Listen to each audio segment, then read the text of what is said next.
Charging? It's charging. Alright. Charging. Yeah, that's the one. I need to tidy this. That's the new DualShock 3 getting its hard knocks. Hello, Mumley. Pulling that over a bit. Just a bit. I'll do. Alright. Yeah, I take it the same deal again. Scroll down and listen to the sultry tunes of my voice. Tones. They're like tunes, really.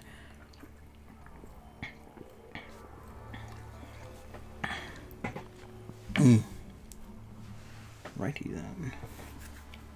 Yes, alright, let us go. Last we left off, we murdered this ship. So I'm just gonna leave this for a while. Come back later. This is... Did I do this? Oh wait, no, yes, I did. This is the... This is where we got Beatrix. I'm kind of curious if we can go back.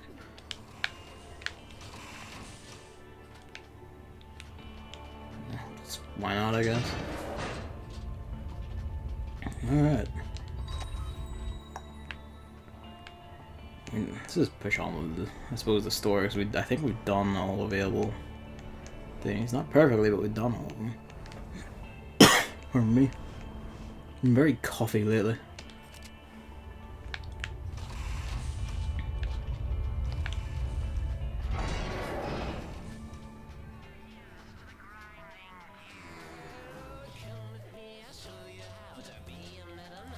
There's actually lyrics to that robot band tune.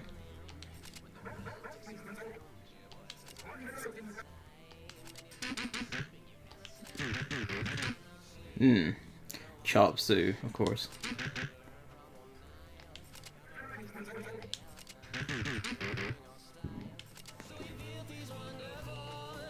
Let's go to chat. Oh, everyone wants to know. 2 people want to chat.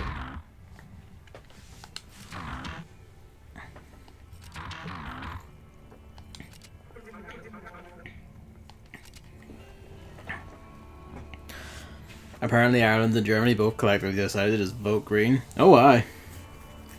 The green wave is in effect, my man. Like, it's kind of nuts. Like, the biggest takers in Northern Ireland's, like, EU elections were, like... Hell, even our Greens, like, they didn't get a seat on... they didn't get an MEP, but even we got, like, a large green vote. A sizable increase in green vote. England's off being racist again, but, you know, that's England, that's just what it does.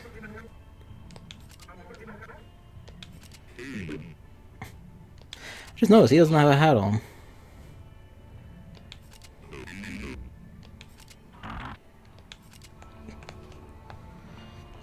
But yes, Northern Ireland European elections got counted today. England's ones were interesting because, apart from England being racist, the Tories basically, like, completely bottomed out. And then, like, just the Lib Dems continue their dominant stride. Hello, Hammer. Over here in England, like, the unthinkable has been fought. Like, well, I say Ireland, in Northern Ireland. Before we had, like, 1 nationalist MEP and 2 unionist MEPs. Not anymore. The balance is tipped. Now we have a nationalist, a unionist, and then a cross-community MEP. It's nuts. It's like there's actual progress happening socially over here or something. It's nuts.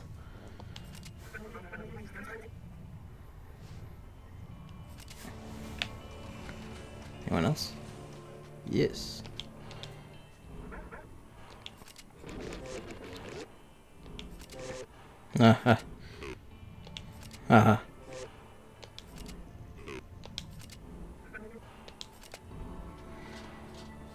Over 74% of the population didn't abolish showing up to vote. Democracy. I mean, at least here, like, there was like a fairly low turnout here. I think it's like in the UK as a whole, it was like 32% or something. But to be fair, we don't even know if this is gonna matter to us within a few months, depending on what manner of English racist gets in charge now. It's the same in East Europe. I guess before, like, to a lot of people, it just doesn't seem to matter. You know, I guess it's a lot different with local stuff because that directly affects you. But like a lot of people, I think, just don't understand what an MEP really can do or does for them in the day-to-day shit. Like, a lot of that just seems, it's like, you know, it's the abstraction thing that's too far out for them to really process. This is a 4-person mission. Oh shit.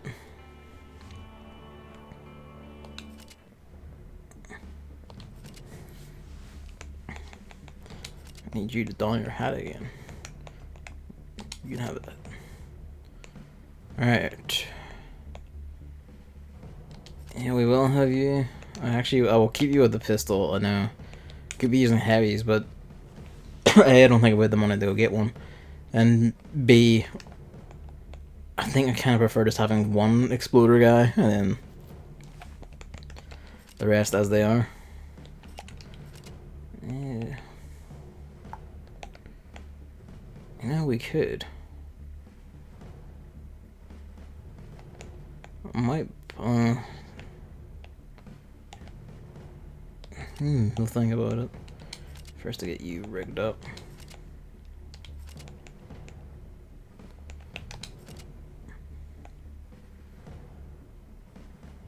I did get that Shoddy Mark III. Did I actually, but did I sell that though? I didn't, I have it here. Yeah, you're right, good call. Oh, that's right, it was the other one I sold because I had no space at that time, but we're good now. The oldest sibling. So I guess this is the highest end of the shotguns of this series, of the Frontier Shorties. And let's see, 6 with a +1 on crits. 5 but shoots twice. Nah, we'll go with the 6. It's fine. Better off just to, you know, take the one shot, I think. That all looks right, more or less.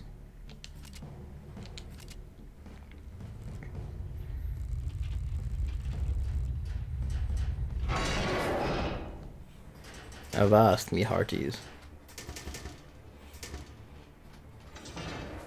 Oh wow. You're a biggin'.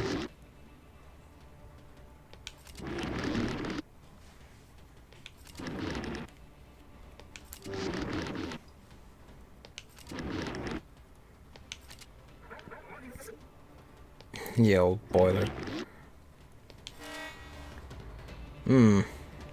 Oh, but she's just straight into it. Boss time. Oh boy. 90. Okay then. I want to go like this. Piper, I want you to get up there and see if you can pop that exploder in the head. Good. Right, problem 1 solved. Let's see, you get down to there. Alright, 2 problems solved. Yeah, do what comes natural. Might as well get someone working on it.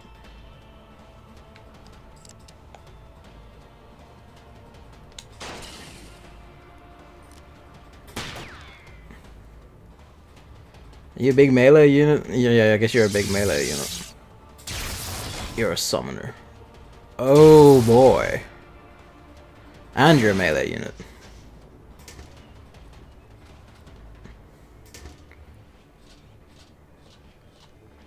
Well, those are just 3 kinds of unfortunate. I don't suppose you could run past that, could you?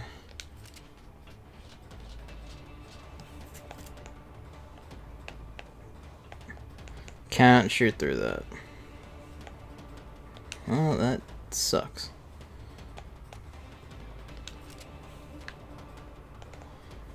Once you get down there, pop a shot over that way.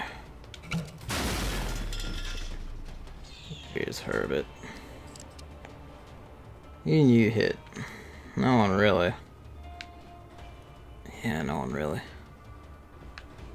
You can't really run anywhere either, to be fair. Maybe. I don't think that'll ricochet. Well, at least it will ricochet, but not the way I want it to or think it will.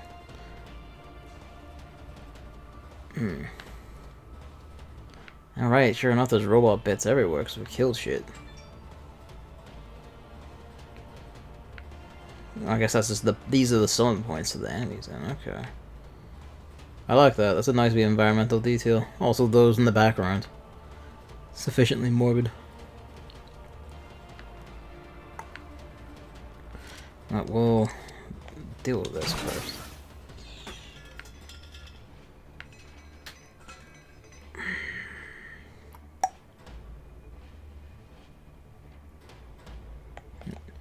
Get you up there.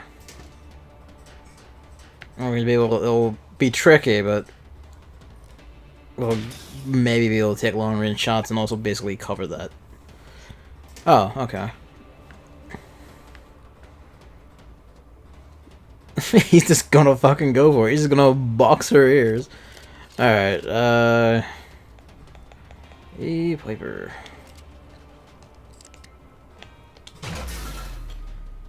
We can get around getting that shit dealt with.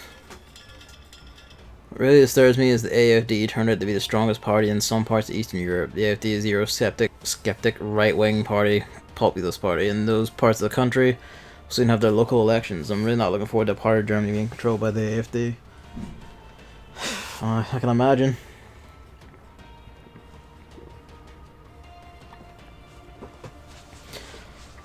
It's kind of, at this point, I'm kind of just like...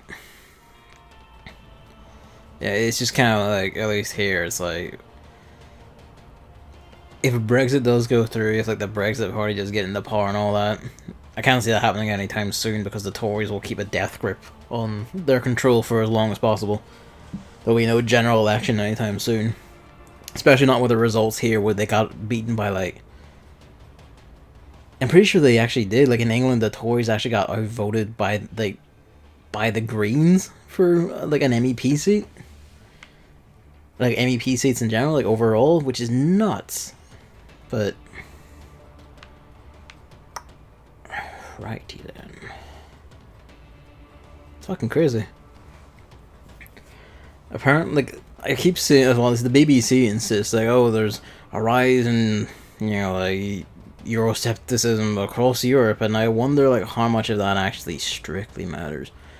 Because people like the other thing, as you mentioned earlier, well, as Hammer mentioned earlier, is over 74% of the population didn't bother showing up to vote, and that kind of that seems to hold in a lot of places. Like, I wonder how reflective this is of like actual. At least with like here in the UK, we've had like none of the European elections, but local council elections to show that this is a prevailing mood on like a grander scale. But I wonder like across Europe in general how representative it actually is. Okay. Oh, a clip there. She's big enough. There's a box in your way, what will you do? Balls is what you'll do. Oh, that's unfortunate.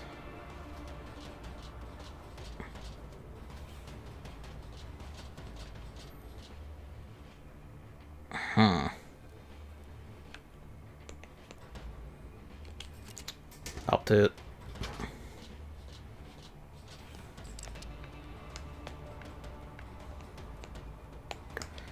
Can't really do anything with that.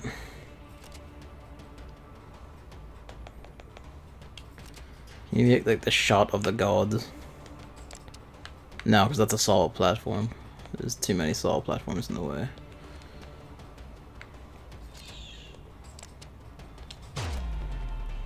Whoops!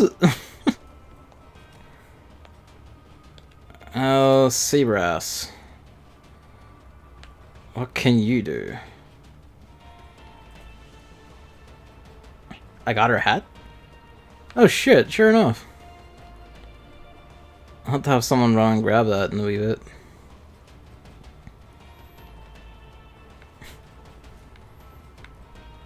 That's what it did the slow-mo for, right?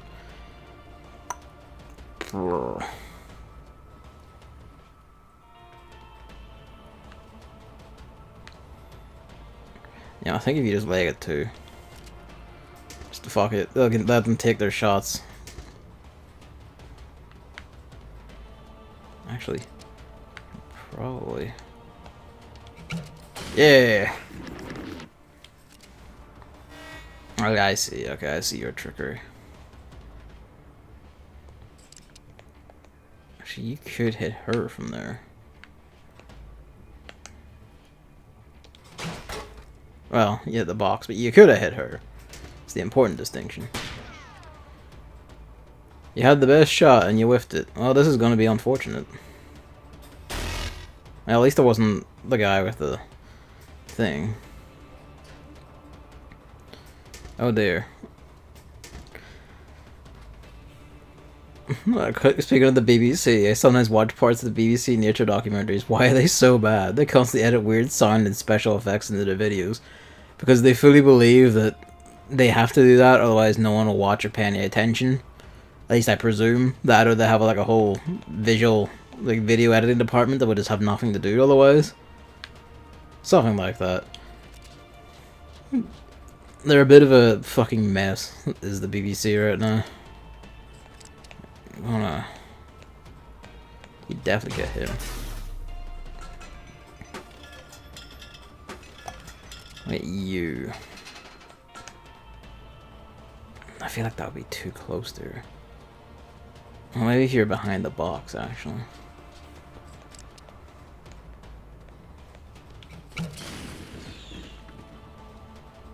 Yeah, you're just gonna have to fucking leg it.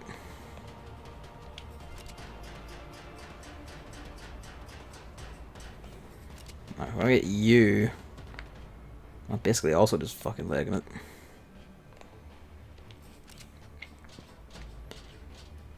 And then she can just...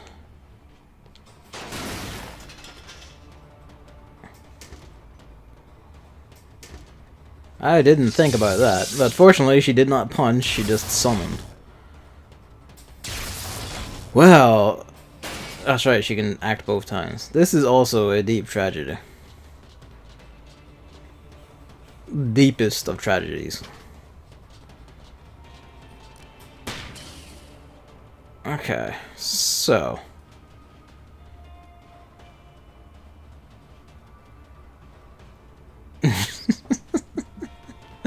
That is unfortunate. Right now, we need her to get the fuck out of there. You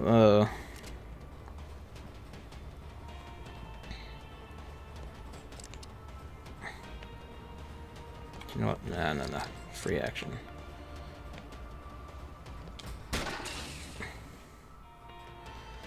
Yeah.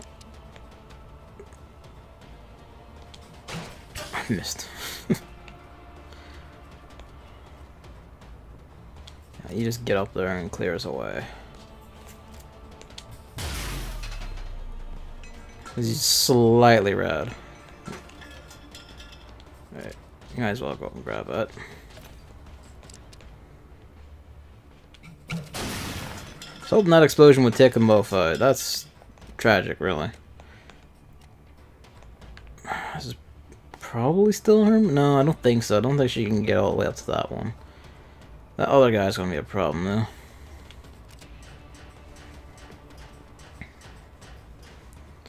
Right. Next turn, heal. This turn, just deal with that. Yeah.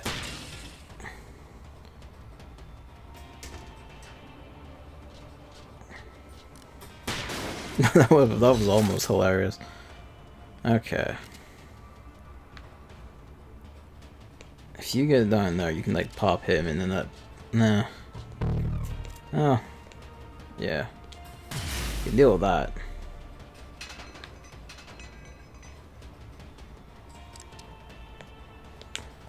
Now we need you to move.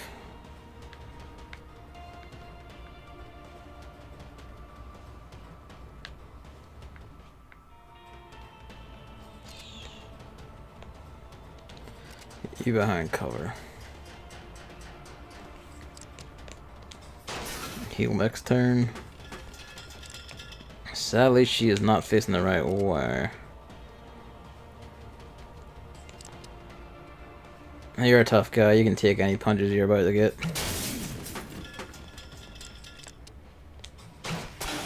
Headshot.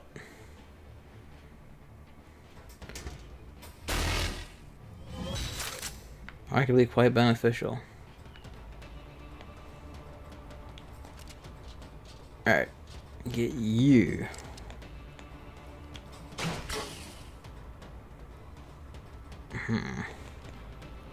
Yeah, from there you actually should be able to hit her.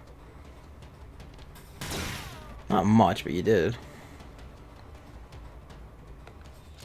Alright. You just heal up.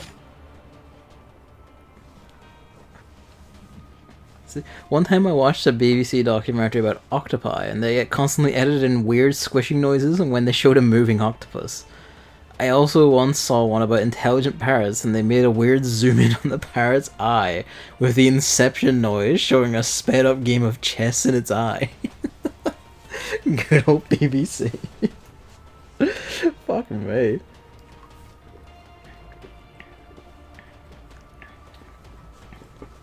I mean, I guess, like, you know, in case you didn't get it, you see, it's really smart because it does mental chess all the time in order to repeat someone saying fuck back to it. Fucking... I don't know, because, like, that sort of little thing has actually been around for a while, because I can think of similar examples to that, not just in, like, documentaries, but just in some... just all other things the BBC will do, like in the news and all that, and it is just kind of like, why? Why'd you do it? How can you could get all the way down there and shoot straight up, actually.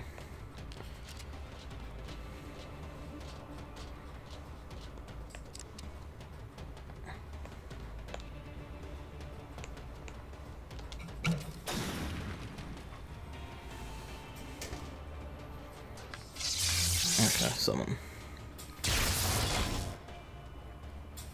That's right, they're gonna move first. I was gonna say that's easily dealt with, but they're gonna move first, is the thing.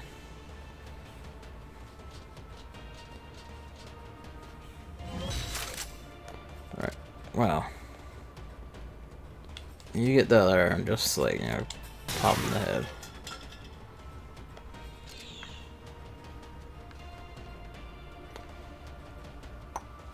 I think she should be safe behind cover, but I don't think the big one can, like, get up there and jump down the ladder. So we'll probably take the focus shot. Actually, that plugged in. Yeah, no, like, I don't know. It's either like they think people won't get it from just being told it, or they just have really, really bored visual effects artists. Extremely bored visual effects artists. I remember when the BBC's content included, like, promoting and supporting a band, an Irish, like, Southern England band, like, some were from Ireland, some were from, like, Cornwall, called Dead Cat Bounce, and they sung songs about, like, midgets and 4 lads out in the town trying to get their fuck on. That was a funny band. And then there was that whole video of, like, the chess game gone wrong, where there's, like, man standing up and, like, pissing on the chessboard and all that. Also, that was the good BBC. That was when the TV license was worth it. Now it's all just supporting the Tories and fucking just wasting everyone's time. Hopefully you are out of range. Good. Right. No, don't move. Just take your shot.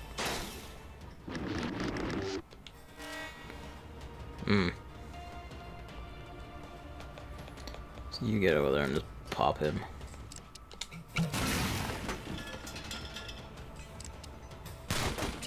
Ah, her foot. Ah, you doing this again, are you?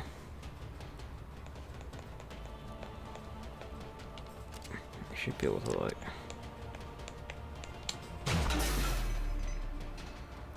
gank him. Right. He's fine. He's dinged a bit. She could use healing and so could Piper. So... get you to there. Nah, just like... it.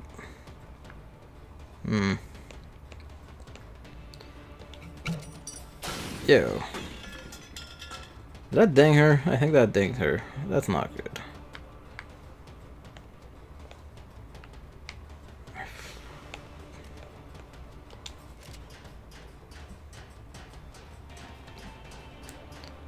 You get the Piper. Just shoot around Avansky's mighty body. Oh, it just missed. I didn't think that through. Oh, well, apparently neither did the Techromancer, so... sick. I am lucky. That was purely the AI just handing me a fucking gift. Alright. Oh, big lad to get in.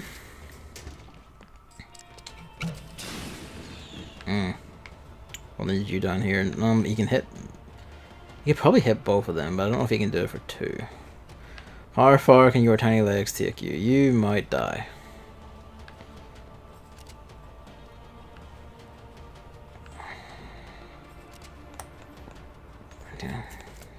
No, I can move them off. But it's just kind of like... the first shot kill... I don't really want to waste the grenade. Well, for the grenade's not really useful against like that anyway, so... Beatrix might go down.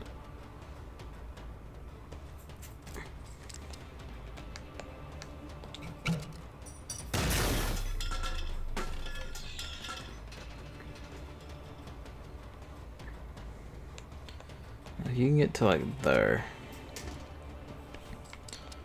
I don't think she can kill one of these guys, but worth a shot. She can. Alright, sick.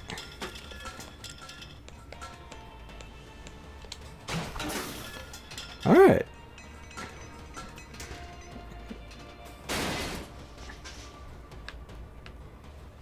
Okay. Might have him walk up and like do his grand armor act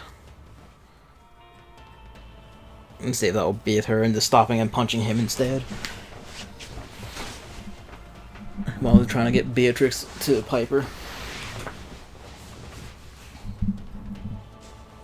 Well, first we'll have Beatrix move. You get to like here, and she probably can't jump up there if you're on that edge. What's more, you get to like there, come up, just style the fuck on her.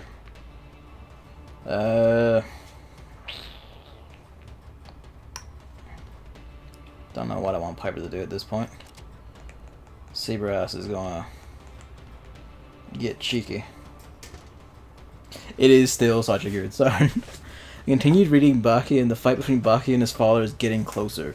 The best thing is how the two just act if it's a small family quarrel, while Obama and the Japanese government are losing their shit. Cause telling me it's the equivalent of a war between nations. That's fucking amazing. Oh, so it actually like updates the presidents as it goes along? That's beautiful. See, it said zeros, but I felt like if they were clipping that, they probably did clip the thing. Whatever. I'm salty. If I were a god, I'd find some way to then make a ricochet bullet from here into the back of the shield, but I'm not. I'm not sure what Piper can do here. Her main gun doesn't ricochet. And she can't make it to Beatrix right now. I might just have her guard. You son of a bitch. Oh, Beatrix is probably getting punched out. Yep. Oh, class.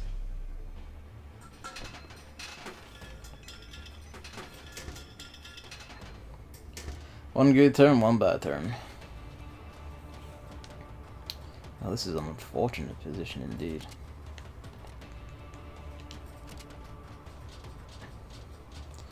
I'll get this one sorted. How the hell did only 2 of those hit?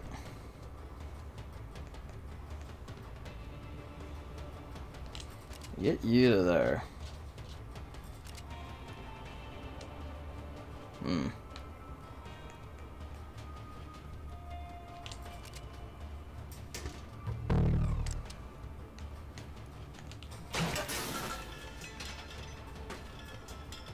I can always do it again later for the star. Always can, yeah. Whoop.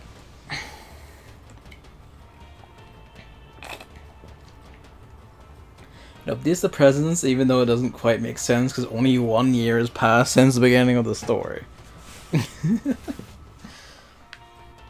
Election cycles go a lot faster when just 2 guys fighting is like equivalent to a war, I suppose. Oh, that is the greatest tragedy known to man. She might.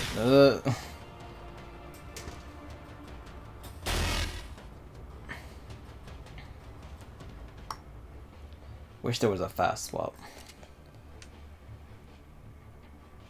As it stands, you go here and just like shoot straight up.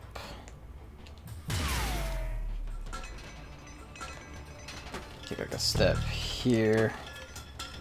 Just try, I guess. Well, we tried. Yeah, I've figured that it doesn't matter if she instantly goes down, but I'd like to have her just up because she's a good, you know, like a good shot and has a good gun. Alright, Saber, now I will make our skip.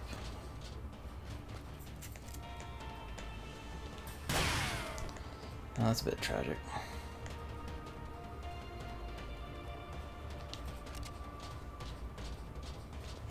Hopefully this will hit. It did, but it also clipped Piper, which is annoying. She has a health kit at least.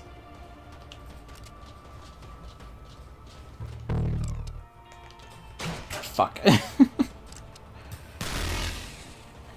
Well, shit.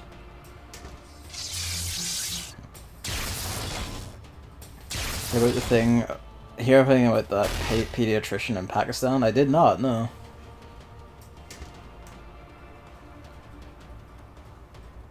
Alright. I better get to there and just actually just fucking kill this man. See where else get to there. Turn around.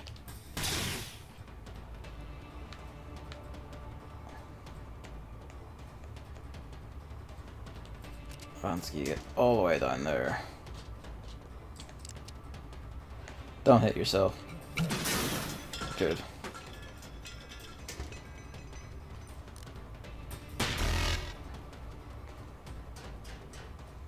Did she just not attack?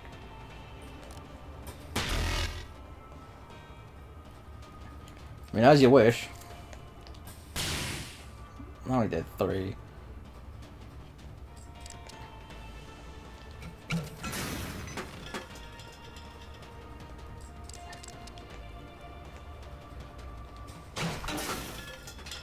In case I missed the head. Shotguns can crit aim for that center mask. Good call, actually. She got her fucking shield up again. Alright. Yeah, can't. No, I got you, don't worry. But you wouldn't say, like, center mask if they could crit.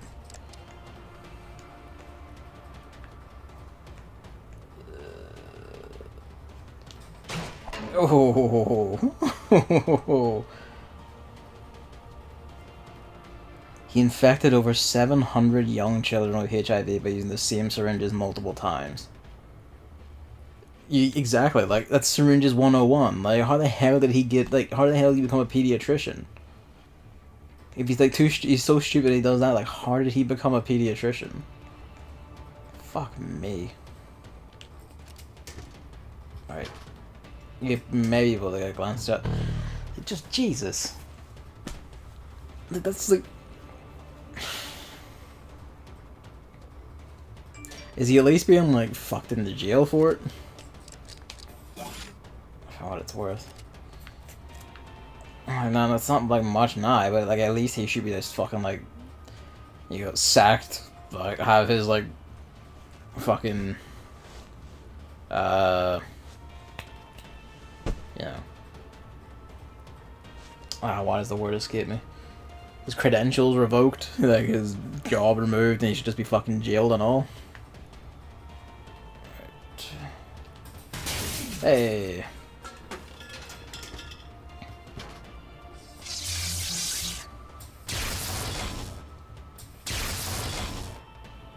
It's so stupid that I also almost assume that he did it on purpose. I could see that, because that's the sort of stupidity that's like very overt. Alright. We're going for it.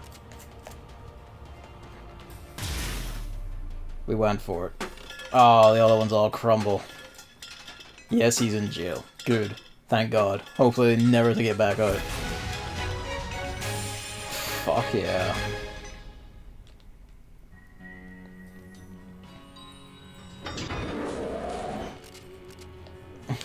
Wait a turn. No swag, I assume.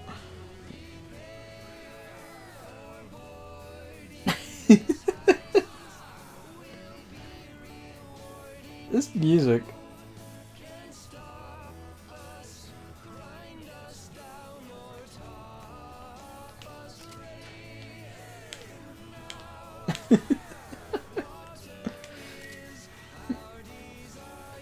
Beautiful.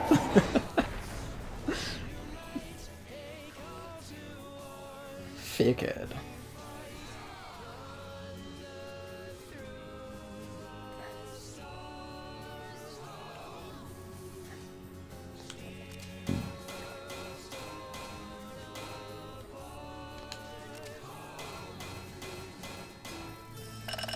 Have a nice streak. I got that and got her over the edge. Health +1. That's good. She needed that. Music was made by a band called Steam-Powered Giraffe, as far as I know. That's hilariously fitting. I wonder if they were picked because of the name, or if it was just happily worked out that way.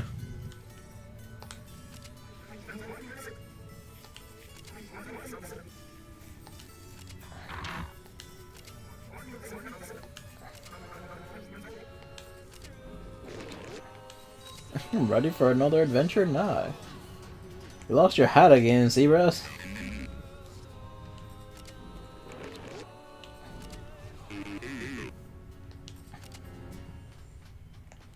Matrix, how are you? I am sorry that you got wrecked.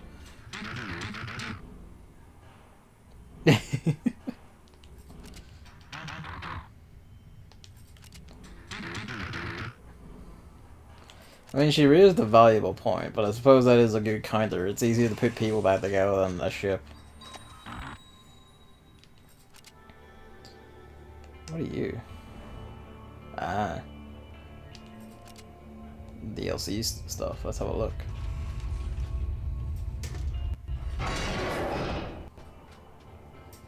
Ah, you're the lad from the...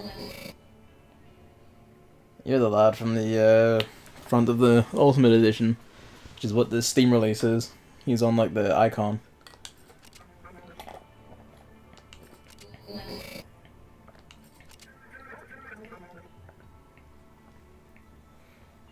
Hang on a sec.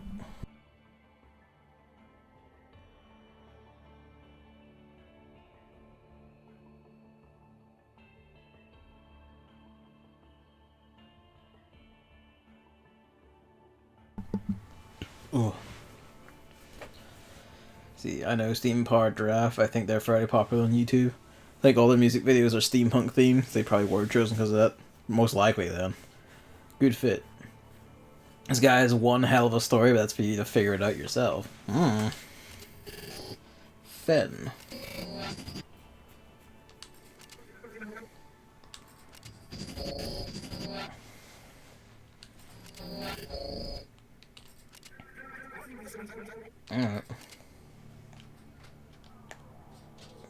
Yeah, do we have a battery kicking about?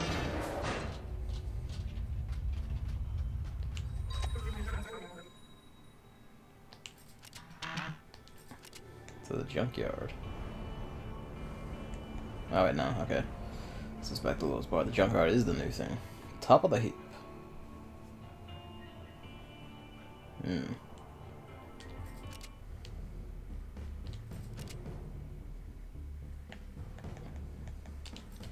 Get your hat back on. I'm like sort of wanting to do that, but get your hat back on, man. Let's see. 5, 4, 3. How about you, Papa? Give Beatrix another whirl. Let's let her get over the level 3 line. The dog is doing fine after getting her teeth done. That's good to hear.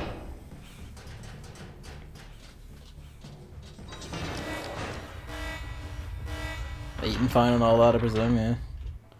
Gather in lower storage, gather in upper storage.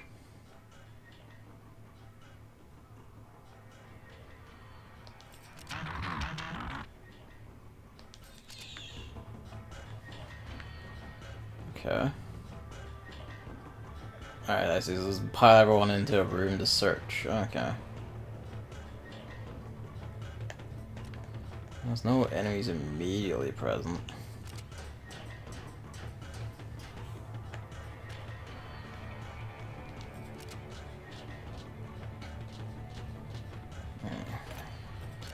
Might have been better off with some more limber enemy, like with some more limber units, but not sure how much of a difference it makes.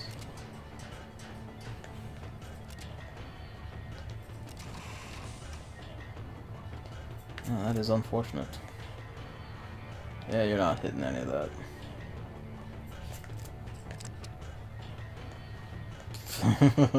Oh. Yeah, no, okay. You can get up to there, though. Just pop them. Well, the foreman's certainly noticed by now.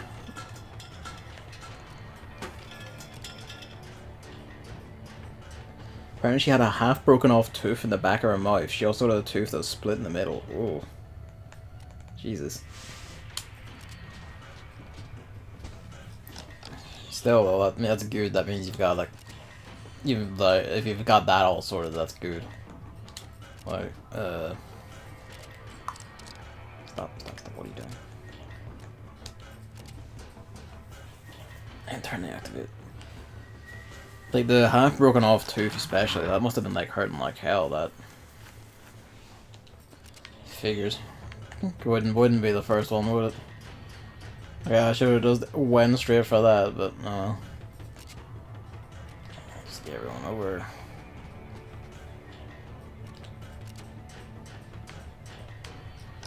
Not sure entirely what I'm doing not having her go up there, I guess looking for spoiled. You doing in there? Vansky, open the door. Let's see. Well, there's a door in the way. Not ideal though.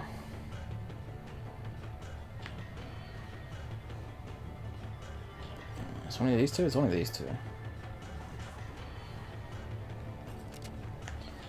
Yeah, you will go back up there. Probably able to pop that shield guy in the head a few times by getting in there. Yeah, you do that too, actually.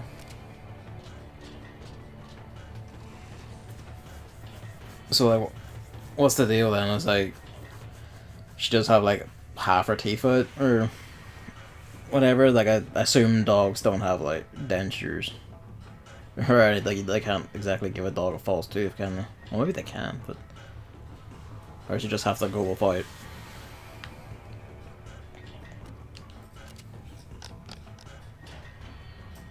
Maybe they'll... No, he's going up.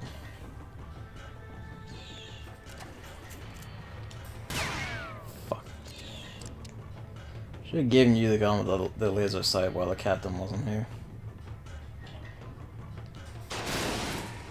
Hey, that works. Bounce up to that.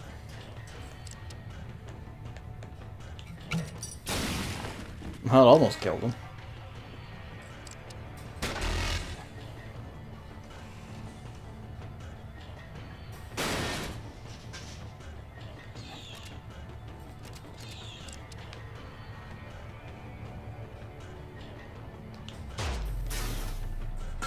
Bang.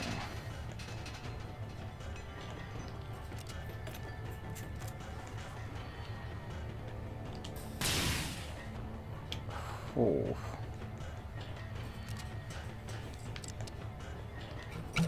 Nah. I mean, it did one, at least.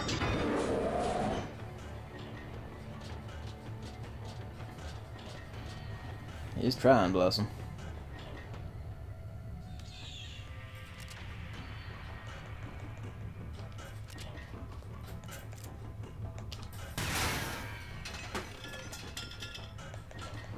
Getting the other side of that.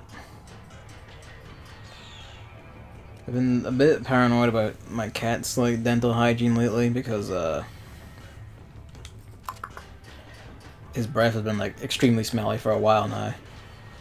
But we looked it up and apparently it's more likely to be because he's not like drooling from his mouth or anything, which is apparently the most common sign of like a bad breath or like a toxic tooth problem in a cat. Like he just has smelly breath, and like it turns out it might just be what we were feeding him. Like we're feeding him too much fish flavored stuff, and that just makes him smell like hell. And since we cut that off, he's been replacing it with like chicken and so on more often. He's like actually, his breath's still not great, but it's come down a lot in like vile fumage, so that's nice.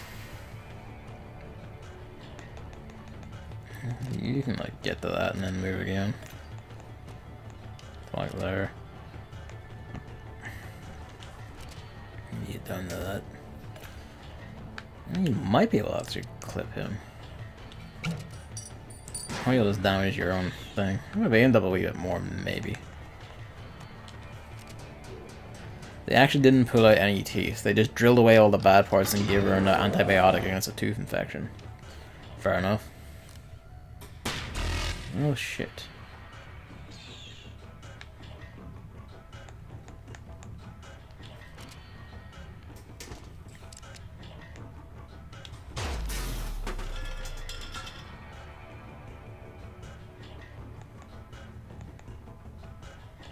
Let's get to that because you'll need to move down anyway and then just destroy. Grab that and then sprint back soon as everyone's not quite ready to get there just yet. Get you right in.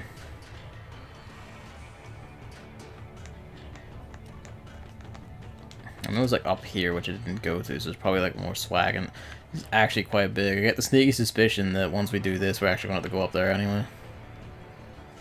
That's interesting though that they just wore it away. I suppose that is actually better than like trying to like wrench the teeth out of the dog's mouth and all. It's probably just better for the health and all. Because I imagine it'd be a lot harder to try and control healing, bleeding gums in the dog's mouth than it would be for a person.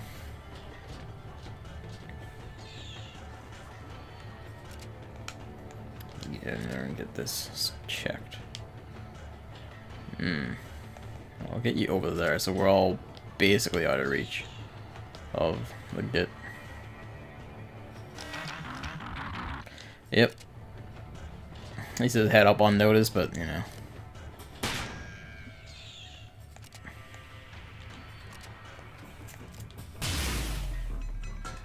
This is the spread of ones. You wanna do this? Yeah, I'll do. Apparently the Simpsons will have their own E3 presentation. I don't even know what to say about that. Is it their own E3 presentation? I remember hearing something about like, oh, they're at the E3 Coliseum, and I didn't know what that meant. I was like, oh, it's some promo thing, I guess. But if it's like an actual presentation thing at E3, that's just fucking tragic.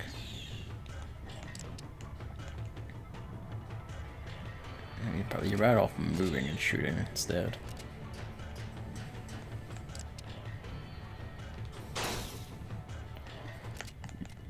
Arrgh.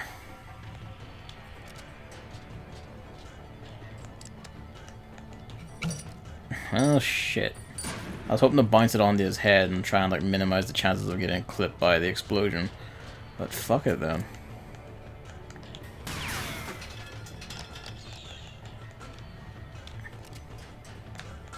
Yeah, just take your double.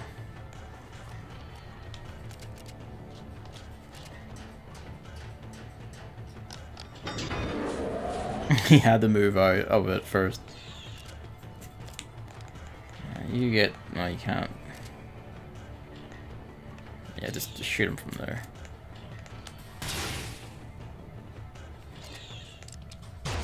I swear to God. Alright, punch him then. Do it. Brain him with a fucking dumbbell.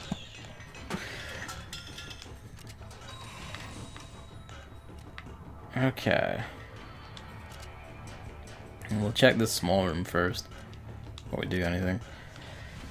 I don't know, like, The Simpsons really should have just ended by now.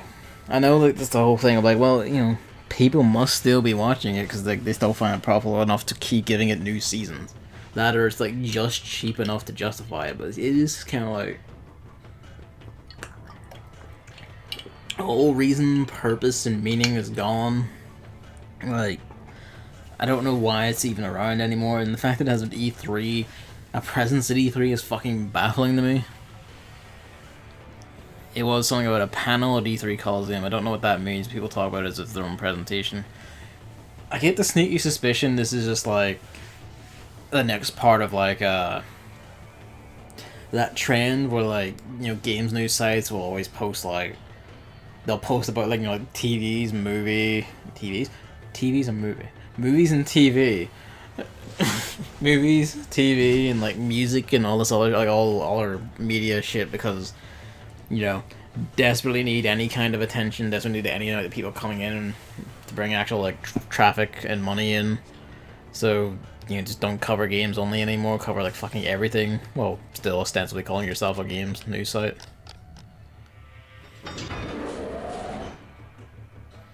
It's probably, like, something like that. Like, look, we need money, so we'll just give The Simpsons, like, an ad panel. Hey. It'll be the shot of a century if you could, like, get that down there at all. But I don't think with the angling that you could. No. Oh well. It's that or, like, EA are, like, planning a remaster of that Simpsons game they released the last generation, like on the PS3 360.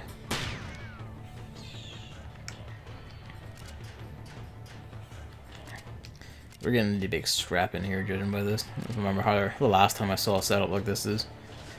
Like, it could be that, because, like, Activision are apparently remastering the Ghostbusters game they released last gen. Like, that's been rated in Australia. It has, like, a... Although, I don't think Activision are publishing it. Like, there's a developer attached, and I think there's a different publisher attached. So it could just be that. People seem to hope for a remake of Hit and Run. Hit and Run was fun. Like, I had Hit and Run on GameCube. That was the... It was more, like, people often say it's like GTA, but it really wasn't. It was closer to, like, Driver, where, like, you just ran around driving cars. You had, like, sets of missions per level. They were all based around driving cars to do things, and there wasn't really anything outside of driving cars. Like, you just kind of... You could go find collectibles and shit like that. And some fun little Easter eggs, but that was about it. Although, it would be neat to have that again, because that was a fun game.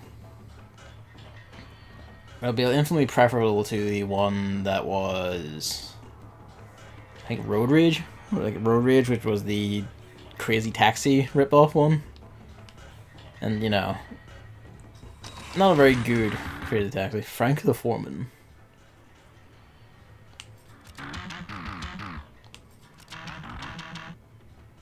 We gotta steal that, and that'll do. Alright. Well. Well, you see, Ivan. You get down there. I don't know if like a remake is what I'd want, because like a remake would be like made by different like people. They might try and include more stuff from newer Simpsons seasons, which would not be ideal. So a lot of newer Simpsons stuff is just cloying, unfunny, sort of disgusting. Look at us, we are like referencing modern culture shit that makes me just my skin fucking crawl. Anytime a thing is like, here is social media, and like really tries to reference like memes and Twitter specifically, often makes me just fucking cringe. You can work that into a story and it's fine, it's just the way The Simpsons does is just like very, no, just do not. Well, better off taking out these guys actually.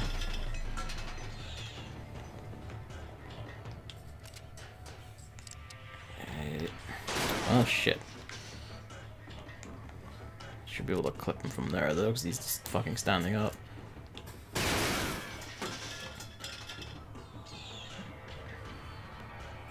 Okay, just fucking shoot straight up.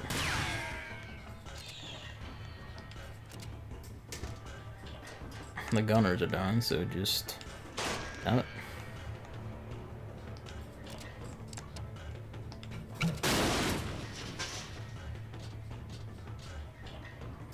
Oh, he is a mage. Well, he made a curious decision.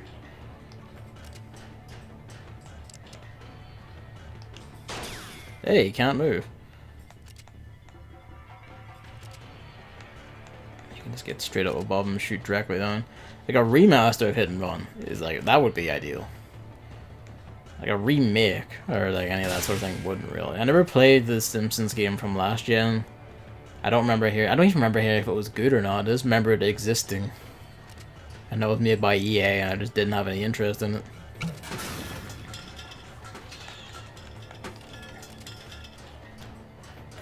But he has scavenged the oven part. Oh yeah. She might even be able to get back. She can. Yeah, we can get it at the same turn.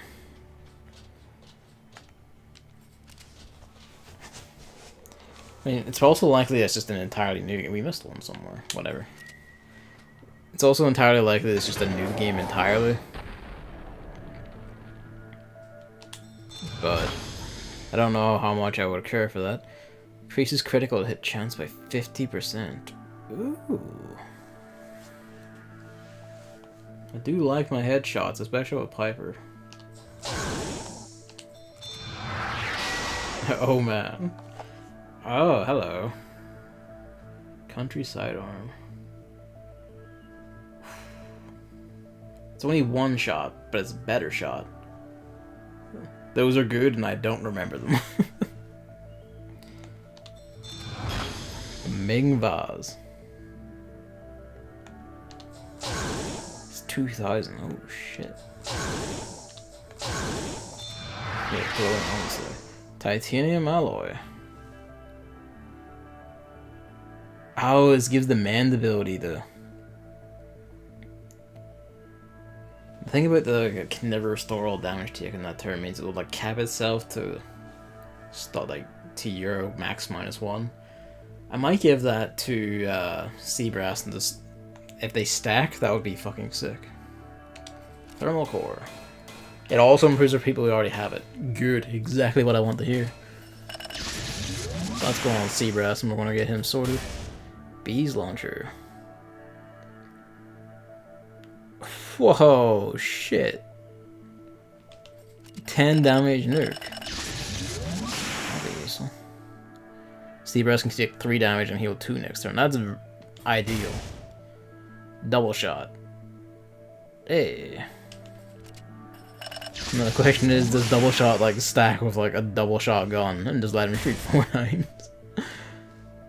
I mean, we use that a bit, so that's actually like not a bad boost. Well, I say a bit. He punches like one guy. It does. Excellent.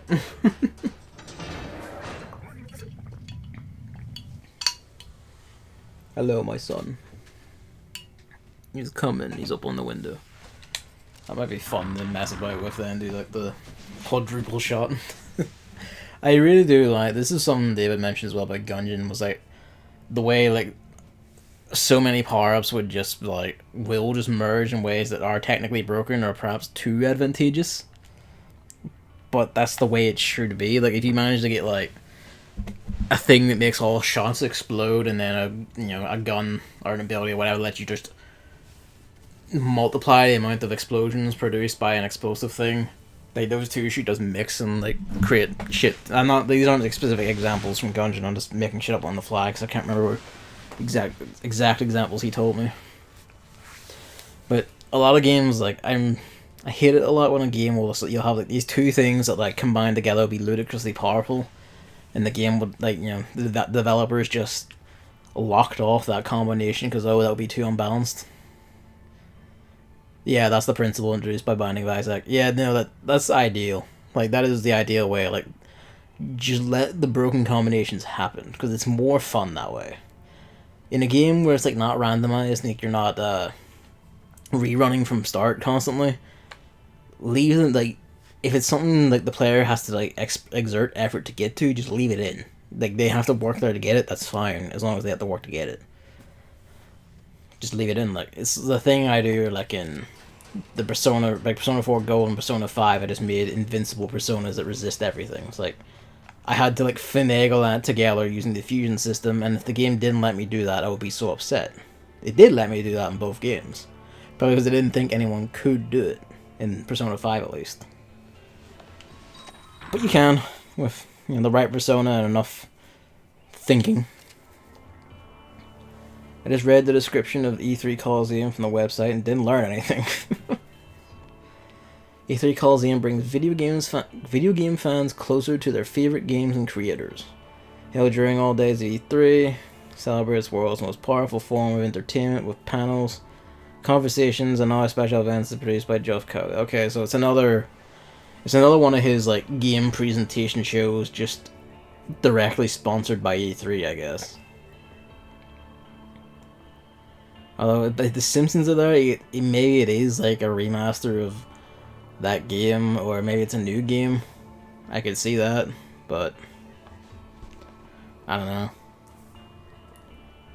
Would be kind of cosmic, because like the Simpsons game is by EA and the Ghostbusters game is by Activision, so like both of them suddenly getting remasters around the same time from two different publishers who are direct competitors is like a weird, like, you know, cultural psionic going on. It's like psionics going on.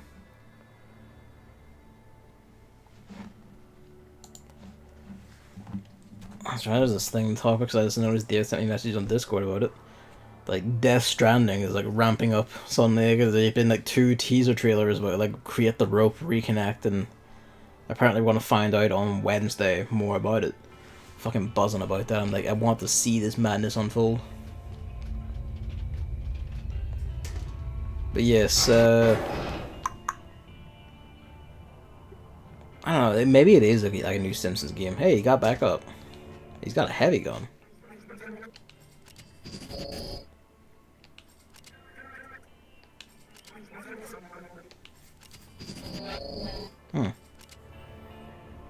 Ice Cider. Will it be PS4 exclusive? No, actually it won't be. Like, it'll be PS4 console exclusive, but I'm pretty sure they already confirmed that there's a PC release in the works. I imagine that was like the way they got Kojima on board. Was like, we'll fund it, like we'll let you release on PC as well, and we'll fund it if you give us like console exclusivity on PS4, because that's the way they often do things now. I'm pretty sure I remember them confirming PC. I know like they haven't actually specified that it's PS4 exclusive, strictly speaking. They just specified, you know, that it's coming to PS4 and haven't mentioned anything else. It could just be a timed exclusivity thing at least, where like, you know, it's PS4 and then like, I want to say everything, Xbox will get it later or something. Maybe. It's hard to tell how much involvement Sony has in like funding it or anything. Like, I presume a bit, but we don't know for sure. Let's see. Come aboard, my guy. You little shifty walk, where'd you go? Hey guys, I brought a little madman into the room.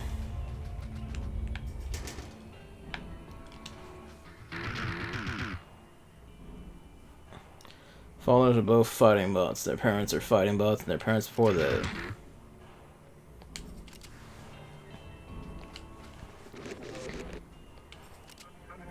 Sigh. She saw it coming. Oh.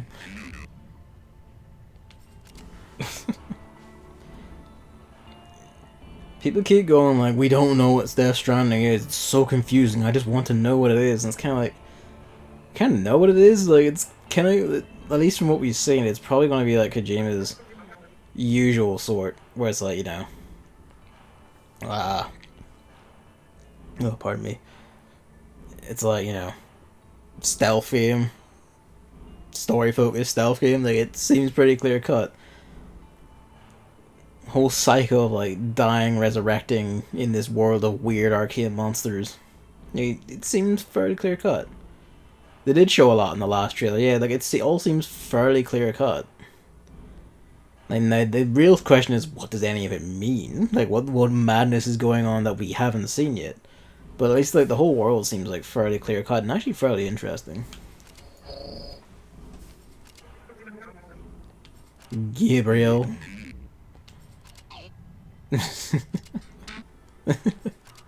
Everyone just.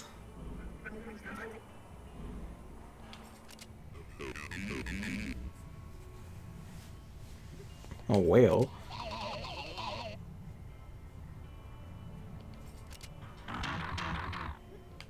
Touche. Death and Rebirth is the Dark Souls of Kojima game. You know what the tragic part is? You know someone's gonna say that. Some trash tier piece of shit website is gonna do that.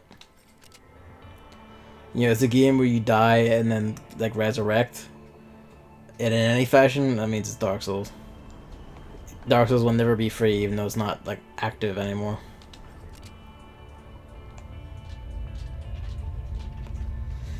Oh, my dear children. Hello.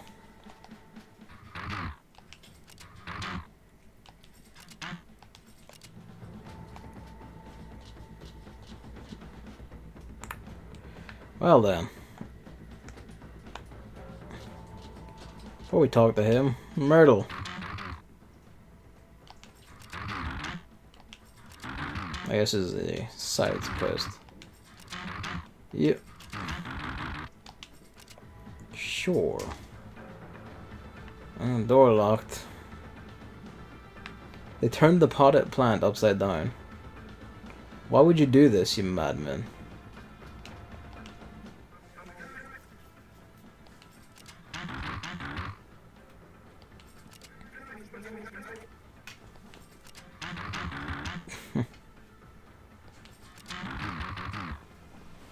Tax offenders.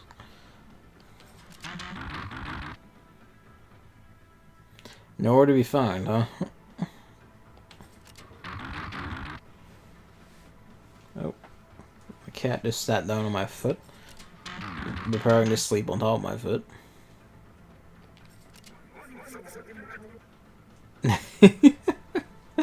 Oh, cat.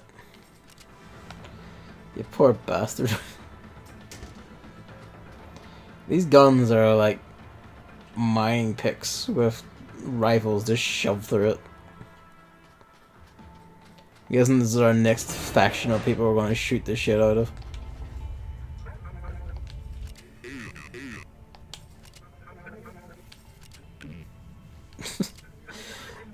It's just a whole ball of hit, that Zebras. I remember watching a podcast after E3 and they constantly talked about how we have absolutely no idea what the game will be. And I sat there asking myself, did we watch different E3s with different trailers? Like, fucking exactly.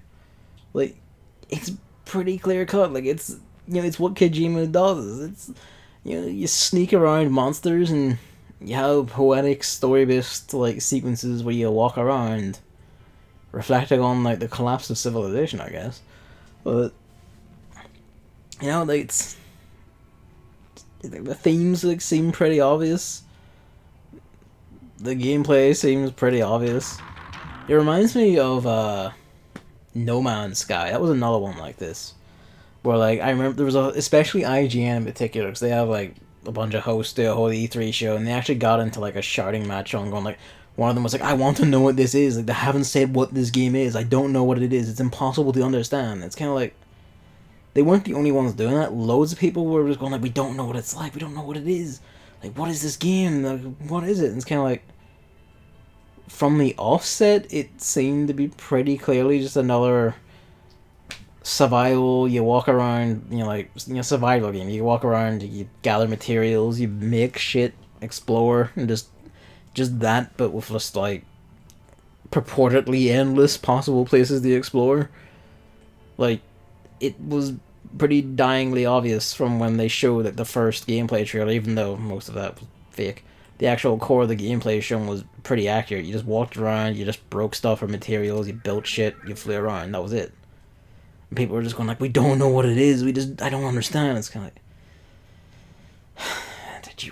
fucking that we watched the same trailer. Like, these are people paid to like talk about and review video games. Hello, kitty cat. Fine, I'll move my feet. Fine, there.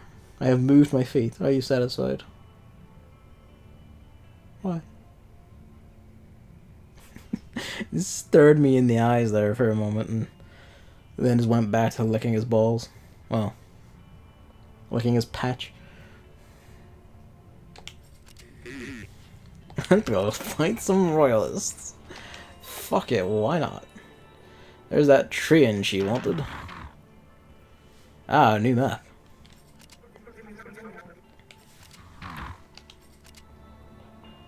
Just out for a fucking fight. Alright, sick. First, hijacked space train.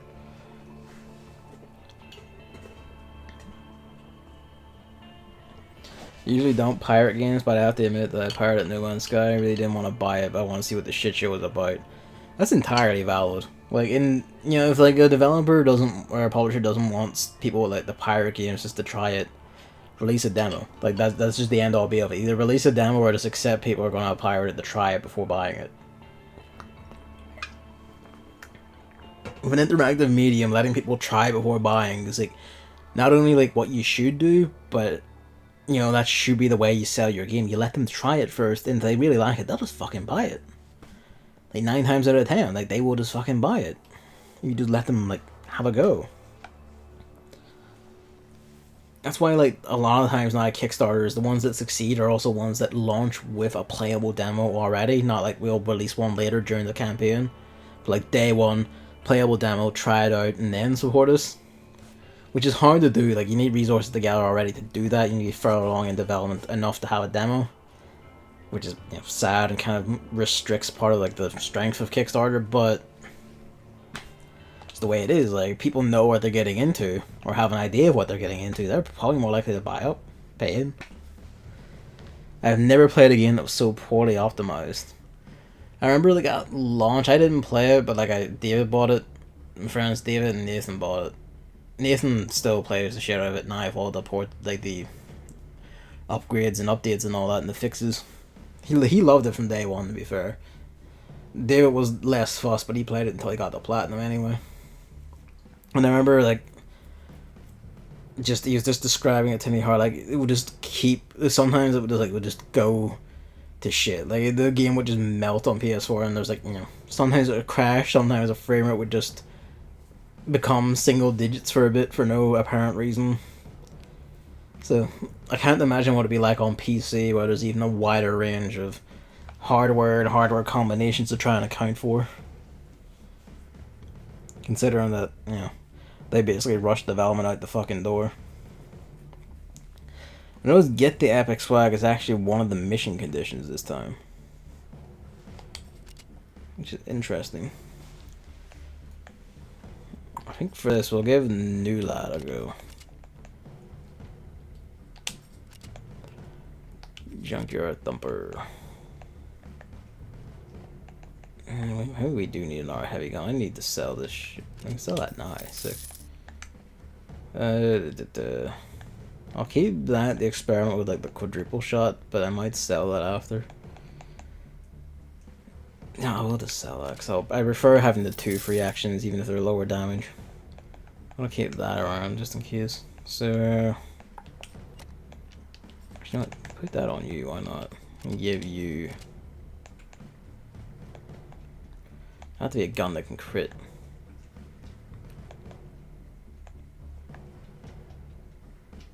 What am I looking for? There's that, but I might want to bring Piper with me. We'll have the combination of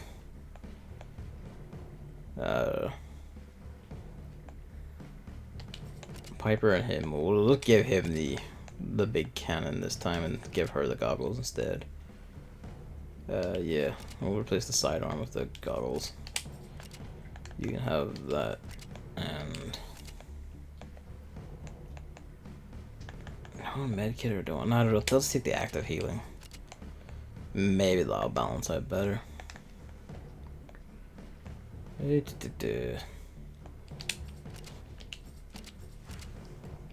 Had to play it in the lowest settings of a resolution of 800 by 600 And the frame rate still randomly died every few seconds. Jesus Christ. Alright. Didn't fully get to read that hint there where it says like scrap them with him. Oh wait, I see. You've got abilities. Alright, you know, scrap them with him to get charges. Ooh. Okay, interesting. I like his little eating face too. You're a curious one, aren't you? You go to take the lower. He'll take the high road. There, the crevasse. Fill it. Well, kind of have to open the door though. Nah, just go down there. We kind of clipped everyone with that, which is tragic. But, you know, a better way to get our charges in. Let's go high this time. You go low. Curiosity. Yeah, you need... No, you can use it. 2 or 3.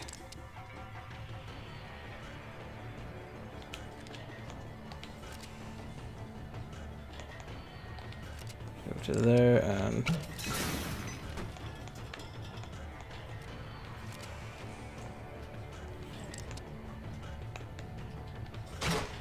Oh, shit, it clipped the hard thing. Oh, that's unfortunate. Well, now we're playing worms.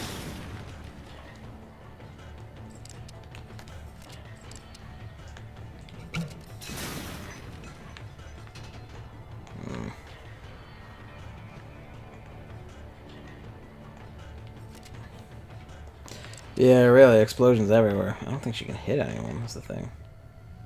It's not gonna ricochet off that.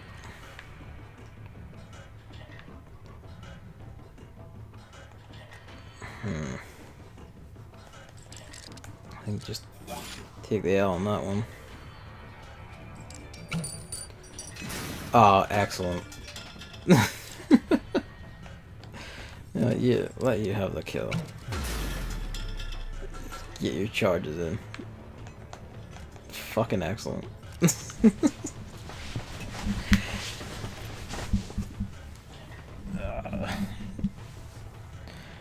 Problem was that it didn't support my old PC's graphics card. It was high end from 2011, so the graphics card was probably from 2010. Game came out in 2016. Didn't support graphics cards older than 6 years.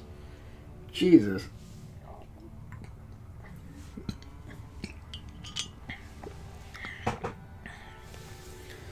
You can see fans charged by the lights on his arms. Oh, right enough. Yeah, he's got the 2 light bulbs up.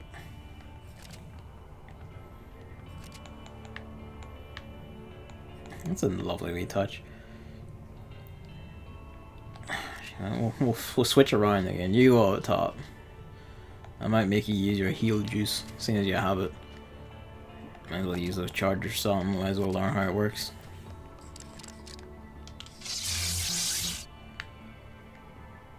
Yeah, charges are cooled down, looks like.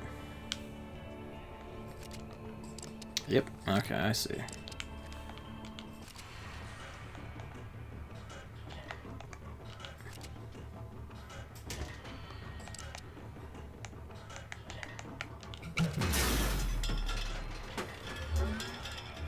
The right call. Usually a 6-year-old high-end graphics card can handle every new game perfectly fine on low settings. Yeah, and depending on optimization, you might even be able to like get by on like, even medium settings. Like sometimes you might need to go Windows or windowed or whatever, but you'll be able to get away with it. But yeah, I guess it doesn't surprise me that No Man's Sky, the game that released more or less literally unfinished with like trailers made of complete lies, just doesn't have even a lot of like basic standards met for game quality. I suppose I really shouldn't be surprised by that. back up a bit.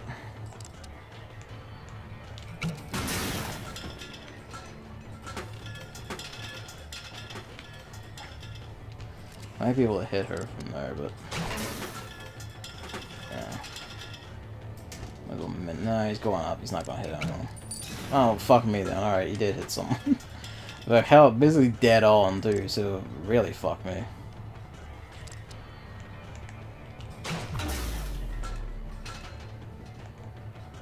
What I get for opening my mouth? Should be more careful with Piper though. Really, I should have brought up Ansky, but it's kind of thing where, like, you know, it's always a hindsight thing. I guess if I need to for like a star, I'll bring Ansky just for raw health. Yeah, more or less the same thing as before, isn't it? At most, make her back up a bit. And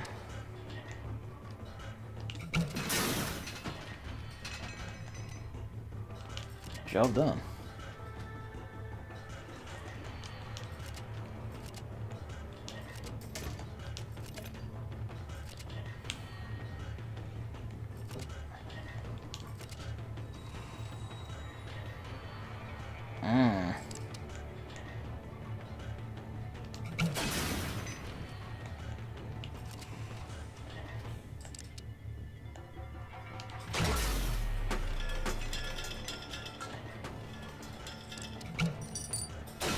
Well, he managed to clip them.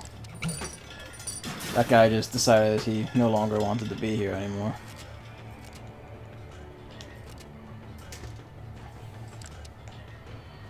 Nah, you're gonna hit yourself with it.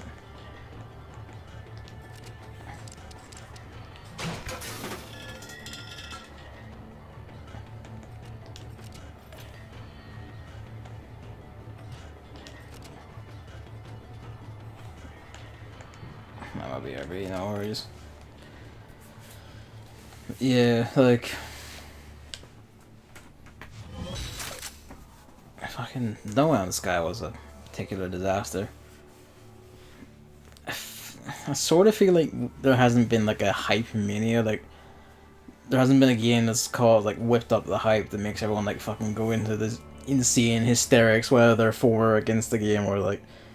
there's just no reasonability. It's either going to be the greatest goddamn game to ever fucking exist and you're like a fucking horrible monster if you don't agree. Or, yeah.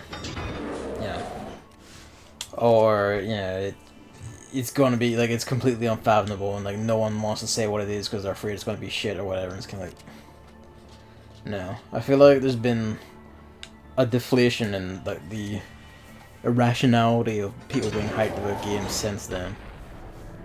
Well, sort of. I think like Final Fantasy 15 had a bit of that when it got delayed. That caused like a bit of mania among the fan base.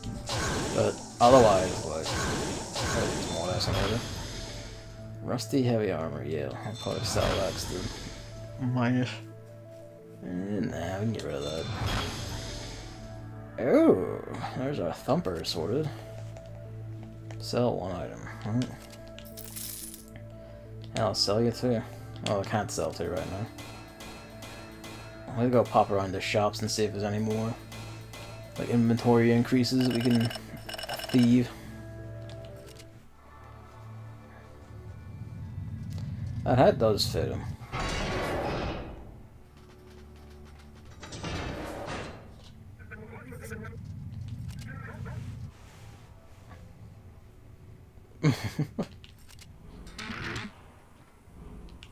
Oh, I wonder if like it's always that grenade launcher then.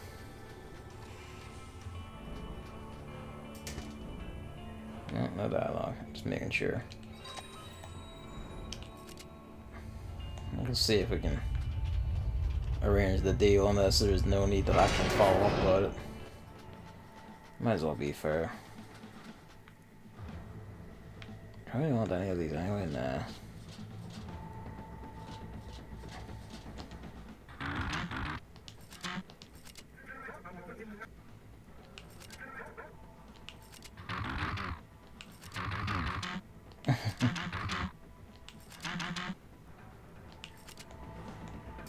There's one more for the road, I'm sure. All good, all good. Alright.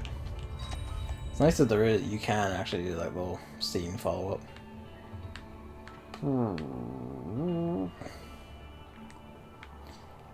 Where's like the old lady's bodega? This is it.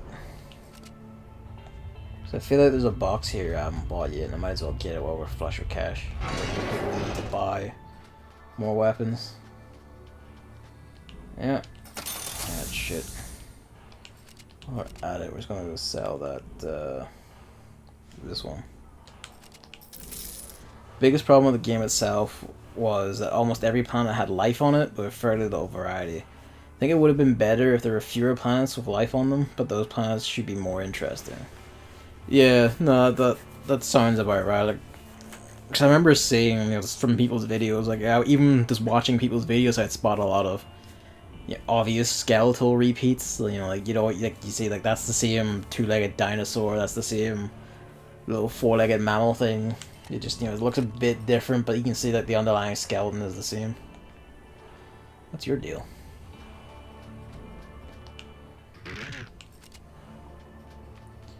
A locked door. I don't know if there's anything we can do about it, but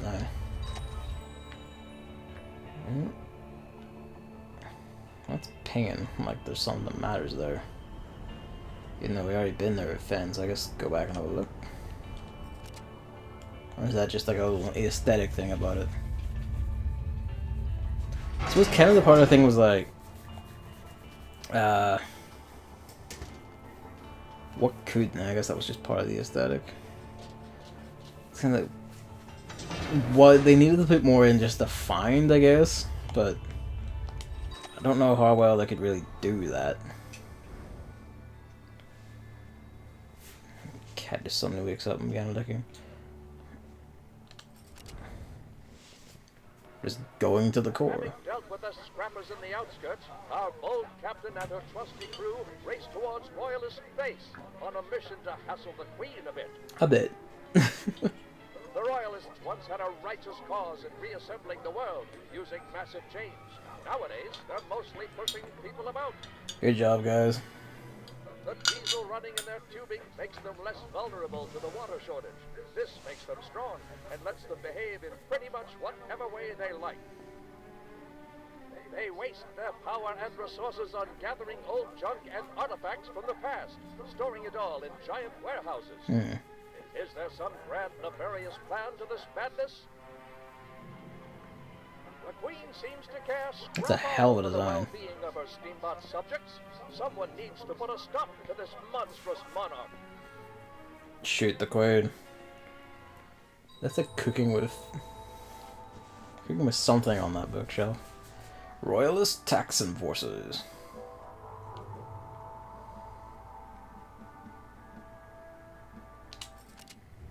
Board the Taxon Forces, like, got them like fish and move. Just lag it. I think we'll bring Fan again. And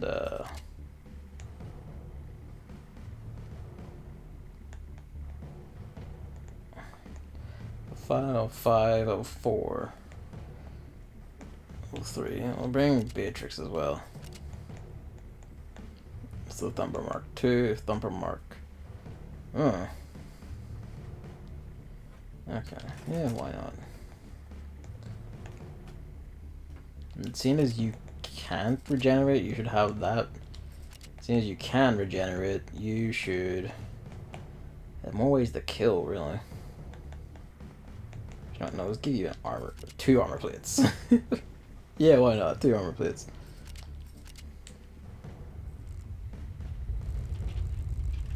I'm aware.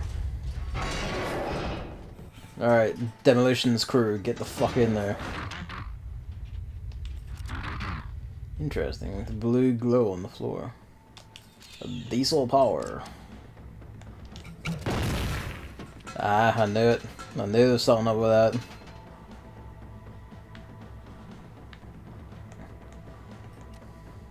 Glowing blue space diesel, I guess. It's curious that there's a big barrel up there. High road and low road.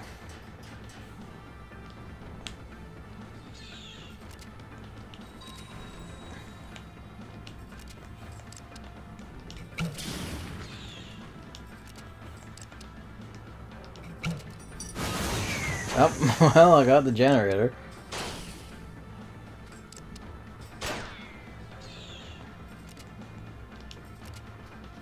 Welcome back. We're just taking the fight to the monarchy. What do you mean, hi, little guy?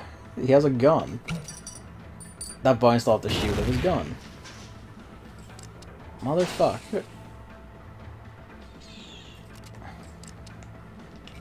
Tricky asshole. Tricky asshole.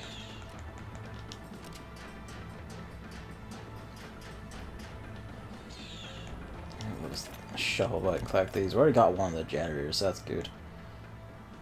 Follow up. Down there. I'll bring Beatrix back and we'll get ready to take that lower room while he patches himself up.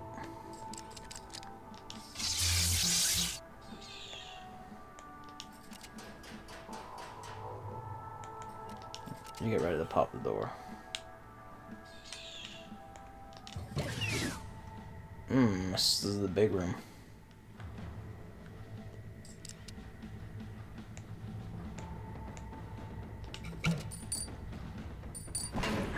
Fuck.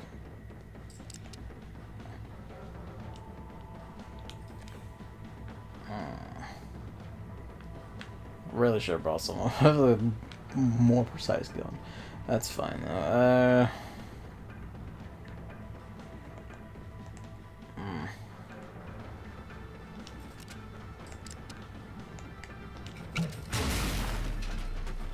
He hit one of them out of the way. I don't think he'll get close enough to... Oh, he will.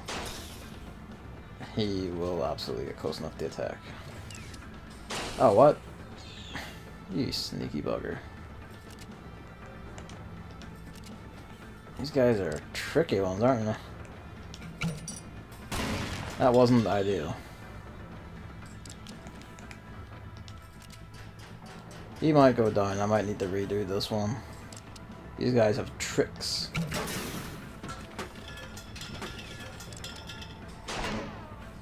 Don't know what he was hoping for. I'll get you a charge, buddy.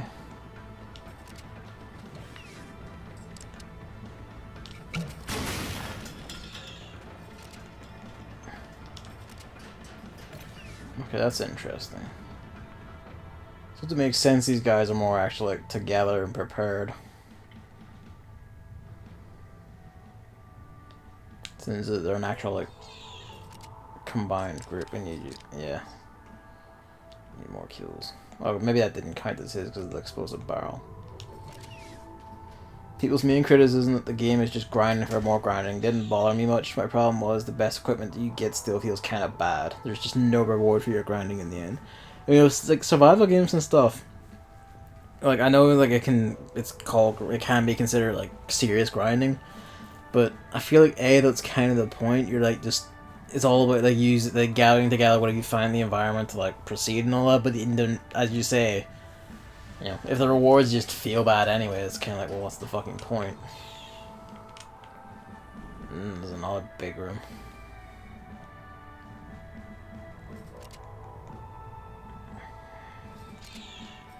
Yeah, I should have rolled like somewhat a bit beefier.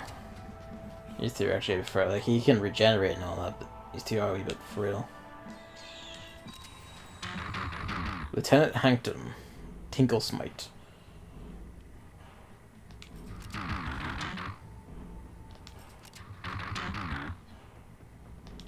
Get the kicker on some steam bots. Oh.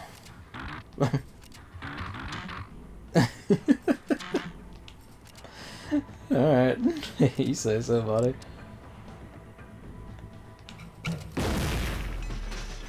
What a shame.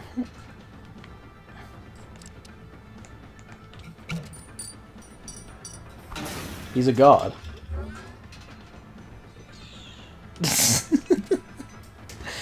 Fucking hell, fam.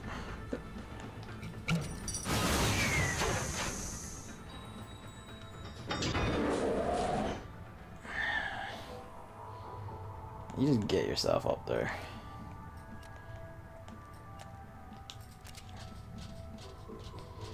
But yeah,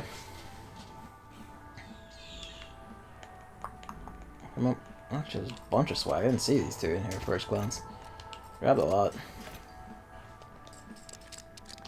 So 1 charge 2, like 2 charges 3.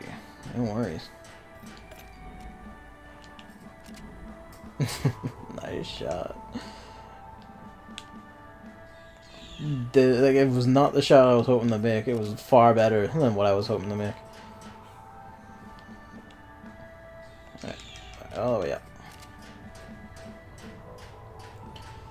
But yeah, like, I don't really mind in theory like crafting, like grinding in survival games. You know, like just hunting down materials and shit like that. Cause you know, you explore, you wander around, see what you can find. If you find new shit, that means you can make new shit, and that might be cool. Like, that has an appeal. But it is just kind of like, you know, where is my water? Like, the stuff you're like going for has to be, you know, has to like look good, has to like actually feel like you're, you know, improving yourself, and you can like think it has to like problems and the issues you have early on basically have to be gradually removed by what you get. Is I guess the best way to put it. You know, like a Metroidvania, like. Doors and obstacles in your ways have to like have keys that you eventually get. Hazards have to have ways around them.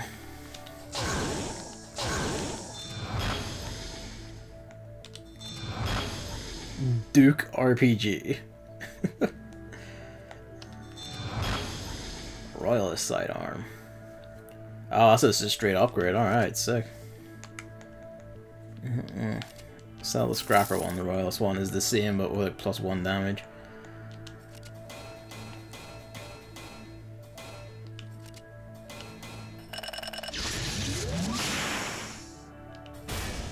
Blast shields. Interesting. So this hard caps any damage she causes to 1. Okay. In theory, then, she could just blast straight out of her feet and only walk out with 1 damage while killing her opponents. That's interesting. Subnautica, you also grind a lot, but in the end, you always get something cool, like a huge submarine for it.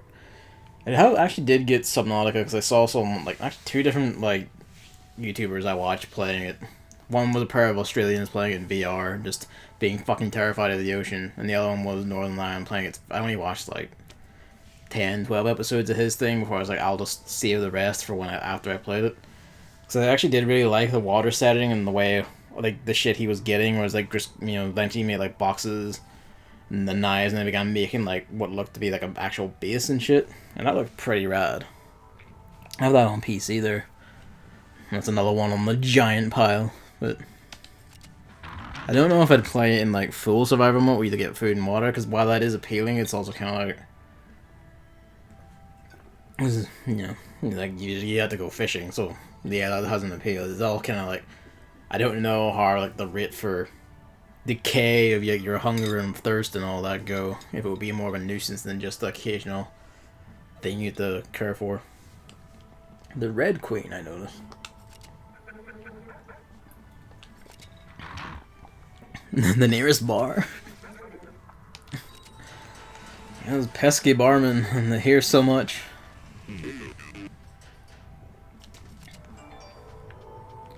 This taste for blood is said. What about you, fam?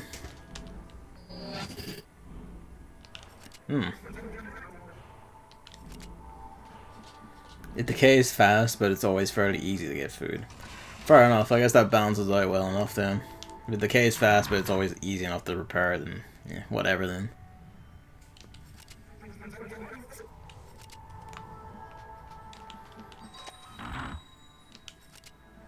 That was our first rep gate. Alright, sure enough, we're in a new section, so we need like different rep counters. D tank style.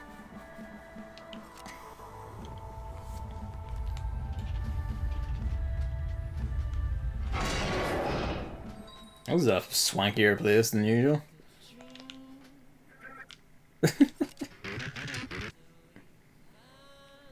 Mr. Schnerbart.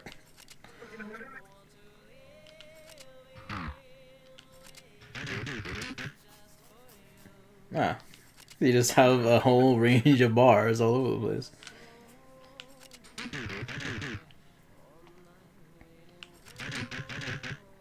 A whole intelligence frigate.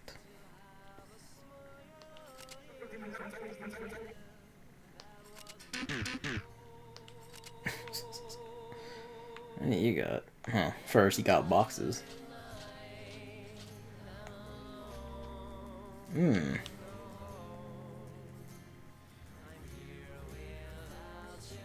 Inventory's full.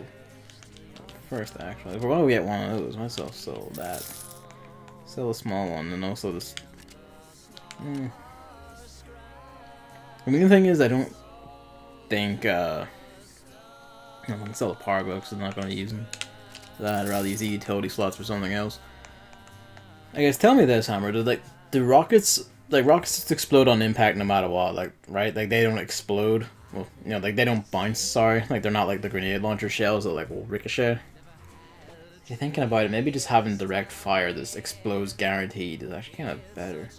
So I've sometimes been fucked by, like, aiming, and it, you know, ricochets instead. Where's the old thumper? Rockets don't ricochet, okay. You know, yeah, direct fire can be better, yeah, because I was thinking about that there, because even in this stream alone, there's been, like, at least 2 instances where, like, I've tried to, like, land a grenade shot, but it ricocheted instead of exploding on contact, and, you know, just missed or screwed me. So we'll sell this, and we'll keep, like, 1 grenade launcher and 1 rocket launcher. You know, to have the mix going. We'll take this guaranteed. You and you, why not? You know, mine is you already got a royalist sidearm, so that's nice. What happened to the old bartender? We don't happen to see like a corpse anywhere, do we? You can detonate it against walls and floors if you use AoE. Yeah, that's a good plan, that. I'm gonna just buy more health boxes there, actually. Fair enough. Oh, you're a new guy.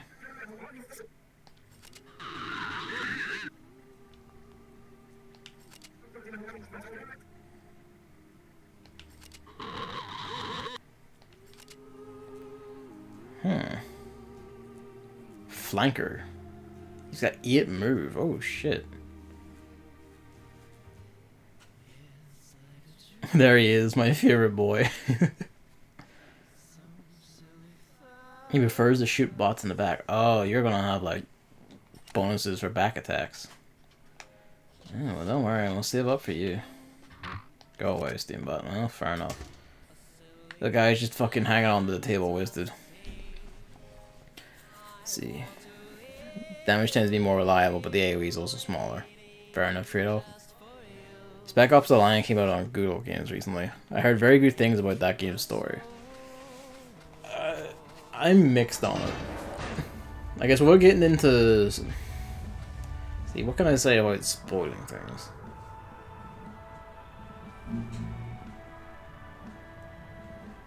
I guess, like, do you know, like, the general gist of why people say it's a good story? Because if not, I guess I'll just not tell you, and just say that I was mixed on it. It had good ideas, but I'm on how it actually executed it for a specific reason. And its gameplay is alright. Like, it is deliberately, like, on purpose, very standard shooter. Like, it is purposely, like, you know, bog standard third person gameplay. Just to help drive home the point. Let's see, okay.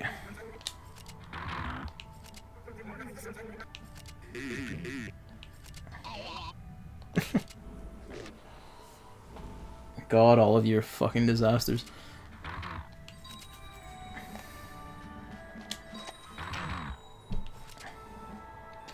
Only though I can remember people saying that it shows how terrible war is. Yeah, that's a good way of putting it. Basically, the ways that it goes about showing how terrible war is are like, in some ways effective, but in a game sense, as in this is a a game you're playing, it's kind of like it undermines itself a bit.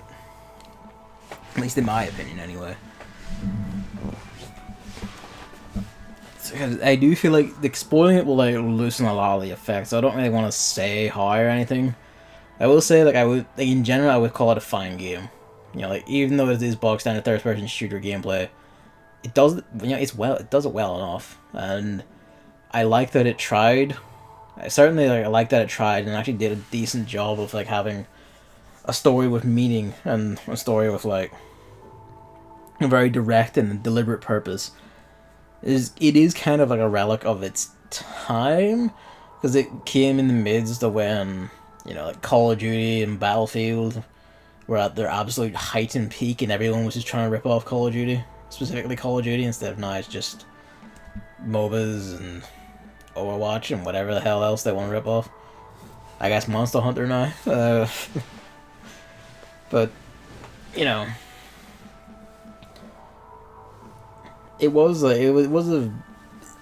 I do respect it for what it tried to do, and how it did do a decent job of what it set out to do. Just hamstrung slightly. So if you are interested, I would recommend it. It does partially depend on the price. Like I don't know if I'd pay full price for it, but I doubt if it's only released on Good Old Games now. I doubt it is full price. It's probably like what, 20 quid. Like 15, 20 quid, I'd say that's a decent price. Just, bear in mind that the story is like, 6 hours.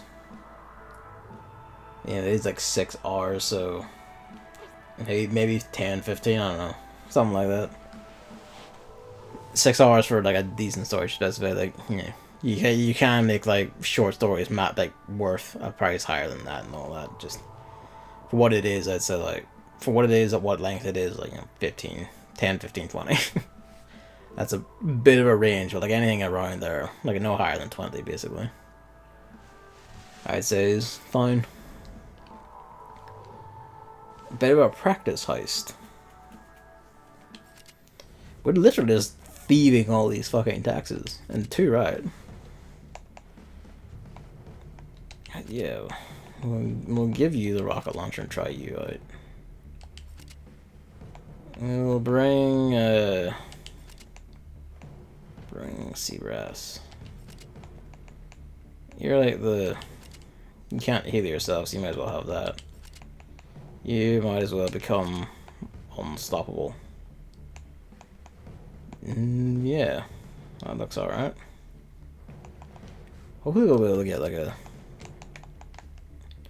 I guess that's better. I want one that has the laser sight though, just because it helps us so much. So we'll hopefully get like a gun like this with an actual laser sight attached. For it on. Let's go.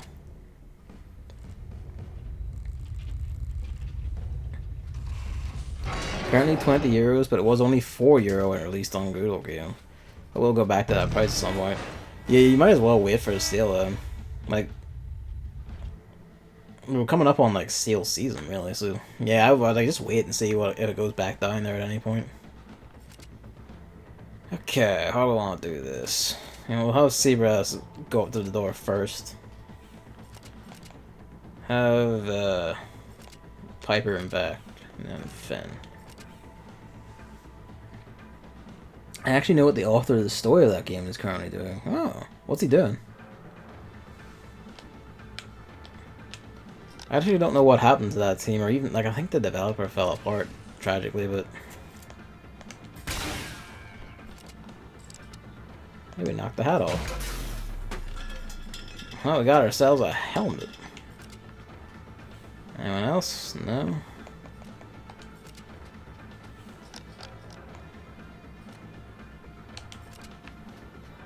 Oh, God. Whoa, whoa, we fucking go places. This isn't a small one, this is a big one. Can't possibly be someone in that room. It's probably like a shaft actually going up the side. Yeah, sure enough. Oops.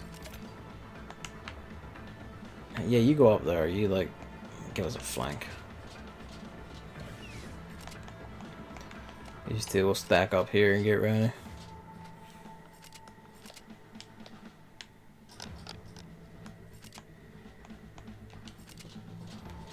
Remember that history YouTuber I mentioned?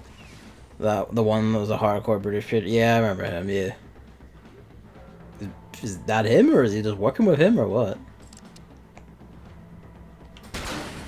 Damn it. I'm a fucking genius.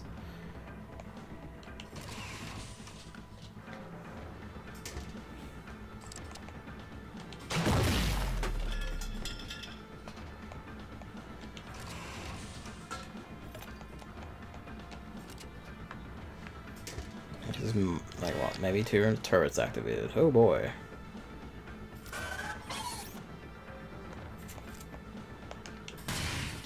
Seven health. These are beefy things.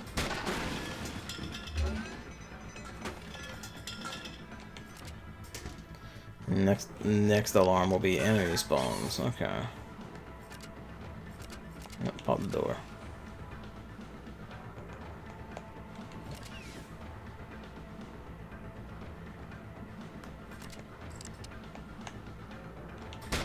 Fuck. I was hoping that would glide over the barrel.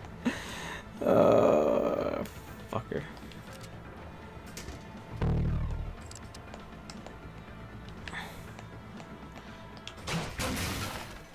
Yeah, they're history YouTuber and the author of the Spec Ops story are currently making a graphics novel about Hannibal. Huh. Interesting. I don't think we can shoot over that.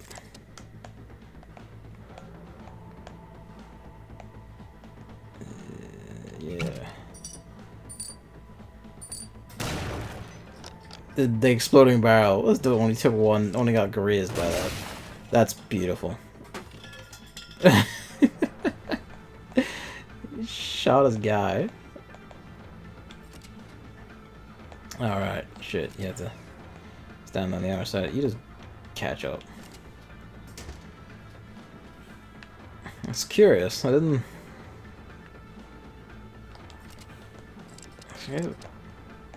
That's sort of in line with the sort of stuff. Yeah, that's just tall enough to fuck with that. Fucker. Alright, hey, you wait long enough and he'll just do it himself.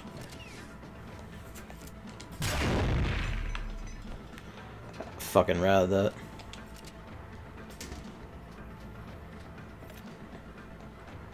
Yeah, I'm hoping, like, ideally we'll find, like, another gun with, like, both a laser shot and ricochet, but no luck yet. Although, before I didn't check the revolver in that shop there.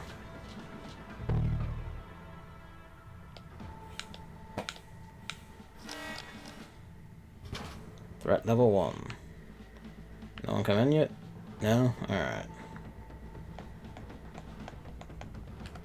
Wait, Piper go up? Oh, this is packed. Oh, this is really packed. Alright. Go straight down and then shoot straight up.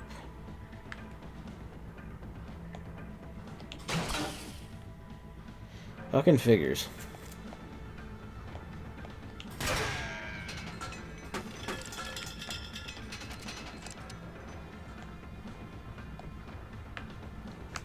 There's anyone he can really hit there.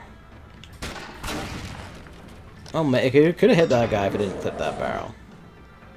So that's something at least.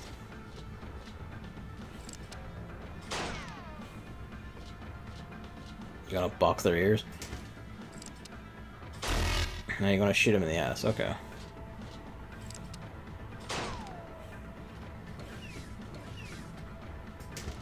This is a tricky one. I'll say that, it's probably just because there's a lot of guys just right there.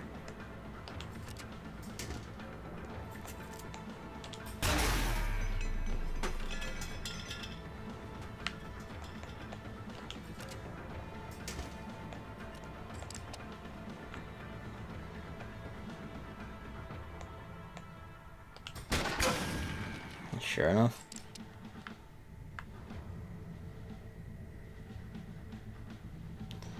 I don't think there's anything she can hit. I will have her, like, flip to that side. Still don't think there's anything she can hit, but at least, like, she's not directly... Well, maybe.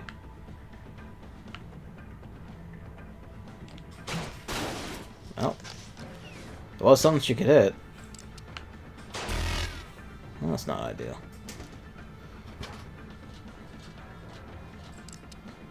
They can move quite a bit and still get a shot in. Fuck me. Well, they're kind of running out of places to stand now, though.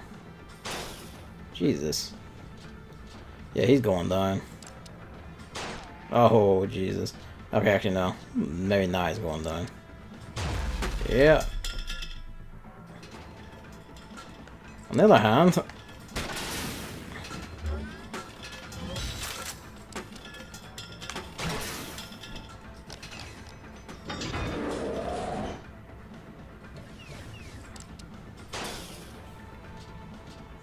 There's a lot of them too.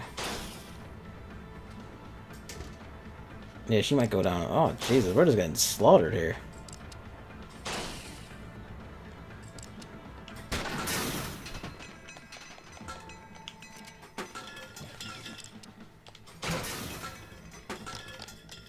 Oh, that's just mean.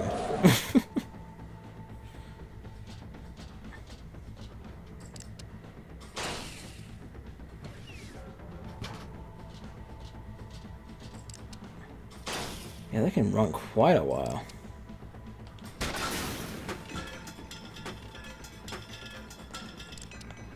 Let's help him out.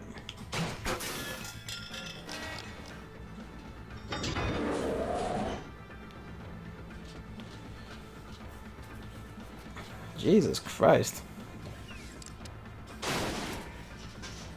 Alright. For now, get to there and patch up.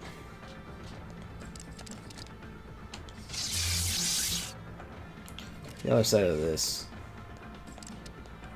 Fucking get to work. Time becomes a higher constraint around this point. I'm noticing.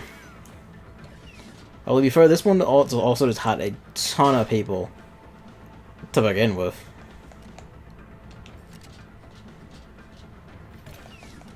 See. It's a game on Good Old Games called Deep Diving Simulator, just released today. I actually saw that, and like Good Old Games like sent me an email just like saying, here's what we got, like, you know, one of their sales emails, we got this shit on sale, and we also have this shit now.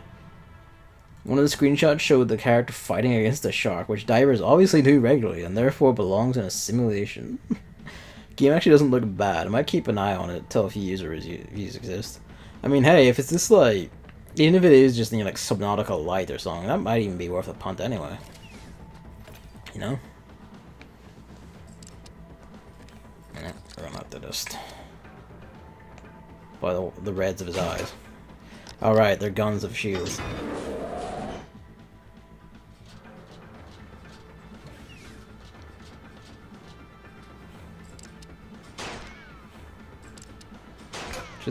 That shield is doing an alright job of holding them here at least.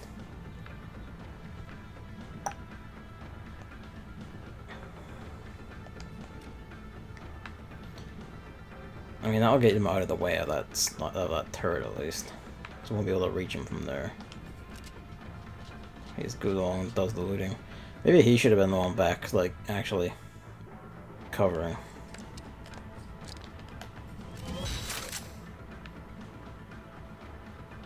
Might as well just take the turn and patch yourself back up. I won't be able to shoot him from there.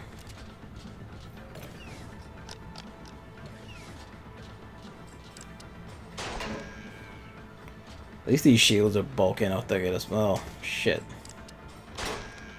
Oh, then we can shoot him next turn at least. And I really should have let the guy with the rocket launcher go and do that job. Where's the evac? Of course.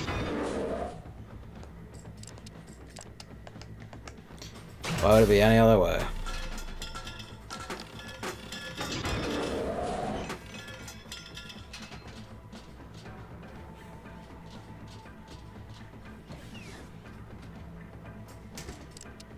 I mean, hey, at least they're coming up and making it easy to get shots in.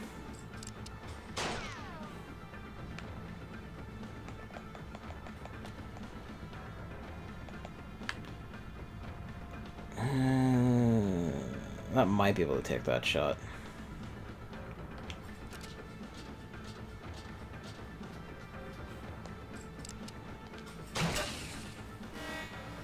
Threat level 3. And they got bigger guns. This might be the end, and I'll have to try again with bulkier gets. Yeah, because this shield's gonna break nigh.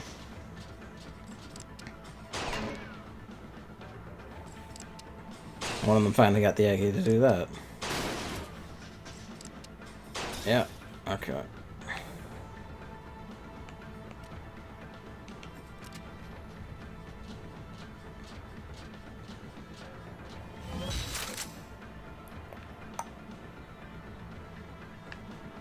Right. If I put him somewhere else, you could have got there.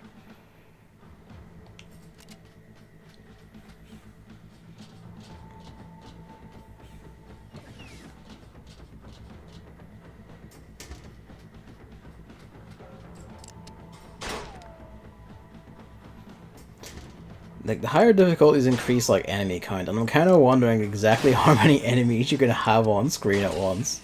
Because this is, I feel like this is already approaching piss-take numbers.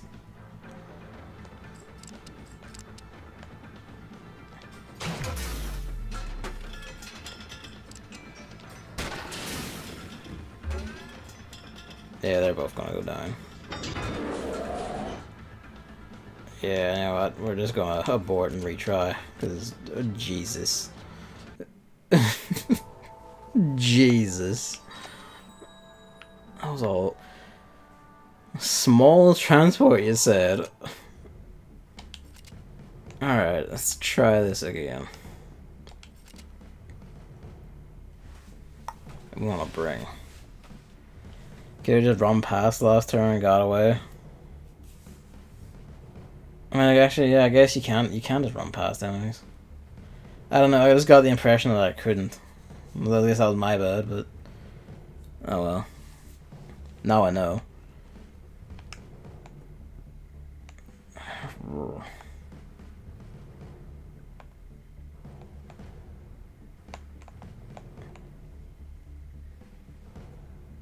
Nah.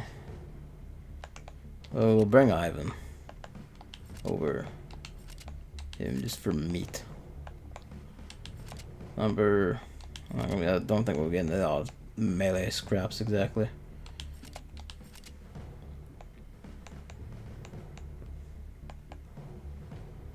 Doesn't matter how many enemies are around the exit, you still have space for your team. Okay. Good to know.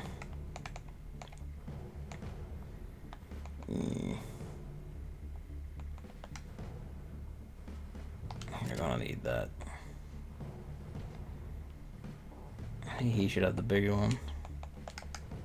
Yeah, alright.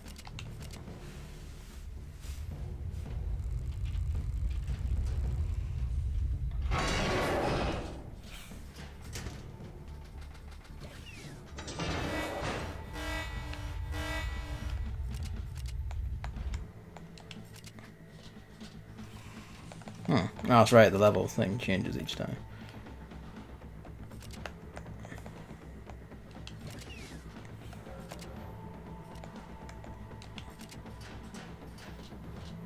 It's one of the things that can make losing members good. You have less people that need to do a mad dash to the exit to escape. It's a good call, actually. I guess I'm just like too thinking XCOM where it's like, well, you know, people aren't that expendable. No. I guess they actually are, huh? You get in there. Take your shot.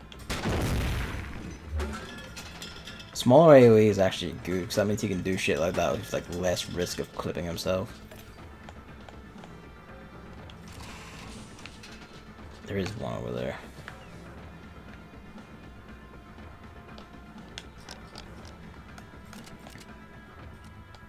I open the door this turn, but get her over there.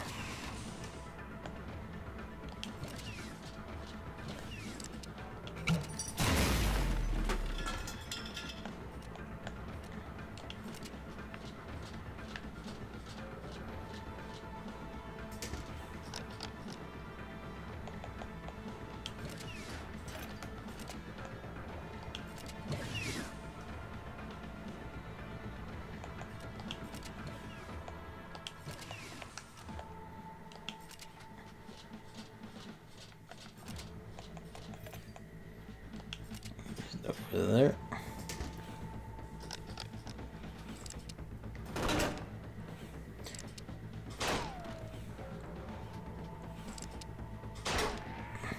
That's one we can shoot through.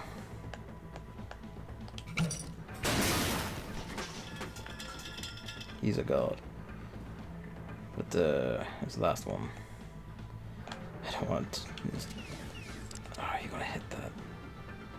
Oh, you're gonna hit that no matter what, really. Yeah, just back behind your cover.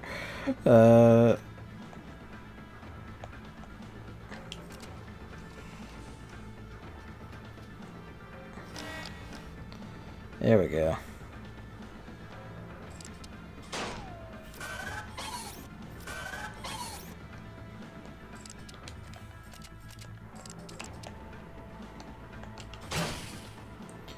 Fucker.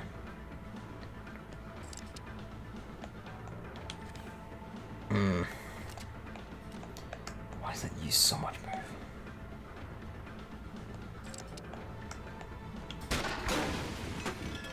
They count for his charger, that's good to know. I feel like I just gonna have to take the L on that one and shoot that. Okay, managed to get it while I hit her. That's good.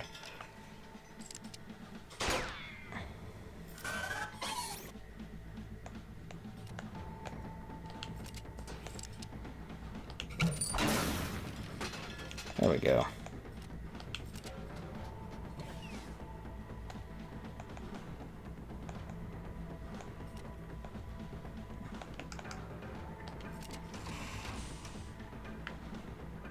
Oh, she has to open the door and then end his turn. Alright. Fucker.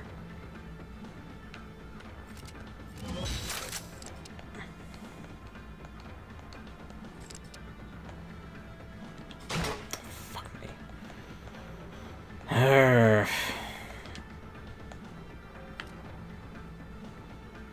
Nah, you're not making that shot.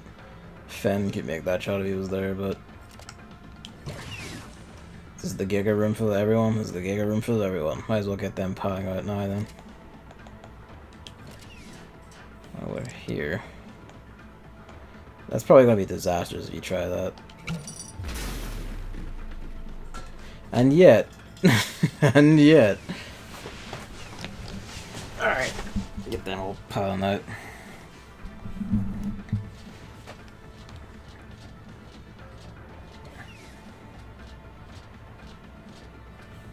He actually did move up to take the explosive barrels cover. And then shot his base cover. First, I don't think he could move there and then shoot.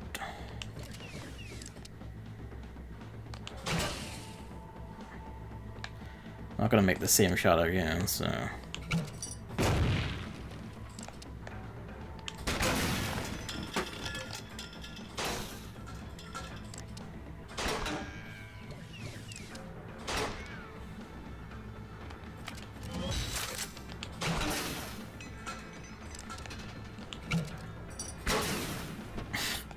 That's just petty.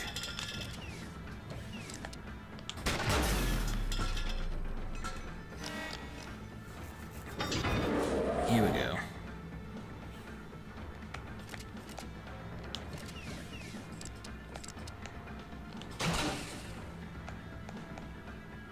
You get that there and then just shoot backwards. Well, we got his hat off.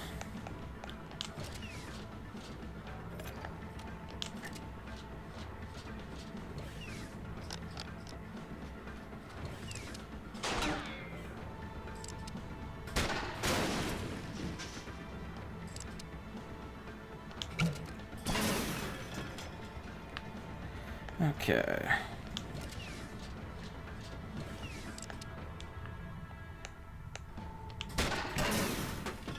Alright. Get you up there. I had the feeling this is our escape pod again, so we'll have Ivan, you know, stack up and wait.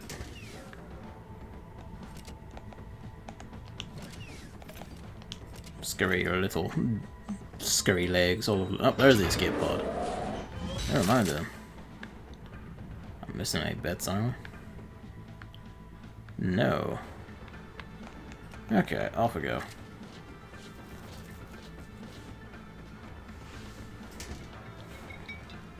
Oh. Thank you. The game worked out better than I expected, which seems to happen a lot with these. Well, these two are gonna scurry. Where are you going to?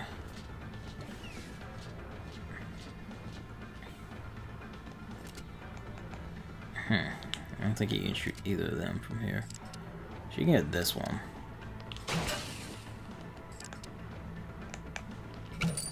Alright, that's not a floor that sits on. Oh shit.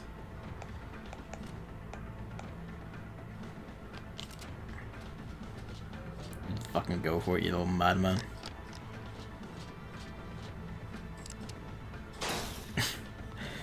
I am confused as well, just what basis.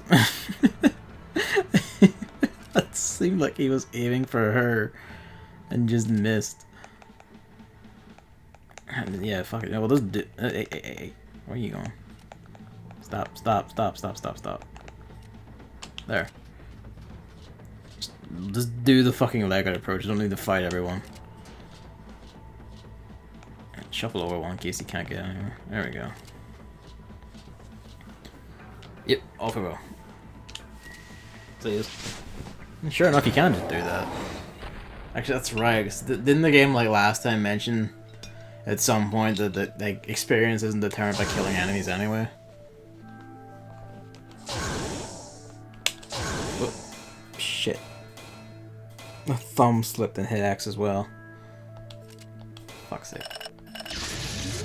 You don't get paid for killing enemies. Ah, okay.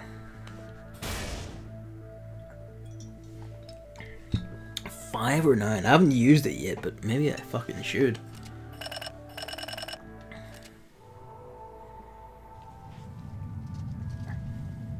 I always look at the game release for this week to find something to talk about.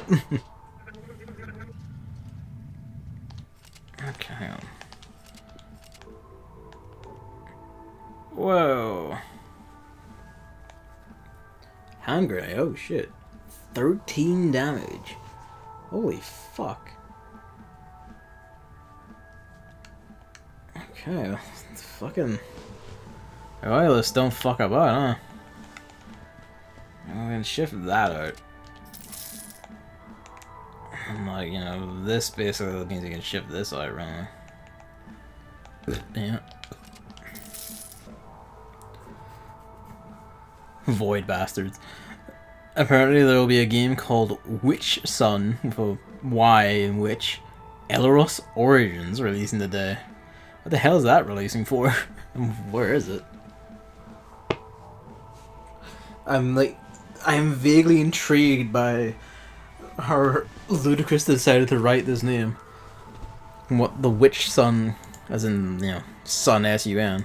Void Bastards is releasing on the 29th. What is Void Bastards? Because I am not familiar with that. Yes, it's actually a game. I'm not really surprised, because there was that game like a few years ago called like Stealth Bastard, wasn't there? Where's Steam? Just in case. Because that's just the one I have open to hand, so I might as well. Let's have a look. Why am I all the way down here?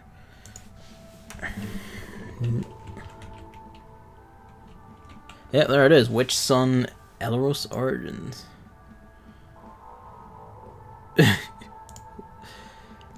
Okay, it's first person, you know, like medieval England RPG. You know, the standard fantasy look of it. I mean, the screenshot show it looks basically visually on par with Skyrim, more or less. So, I mean, that's something. That is a giant fucking squid. Burning skeleton, of course. It also has literally Skyrim's fucking... That is exactly Skyrim's goddamn lockpicking minigame. And it has like the same, almost visually the same compass indicator and like waypoint indicator along the top of the screen. Beginner lockpick's funny. That's a bit shameless, that, isn't it?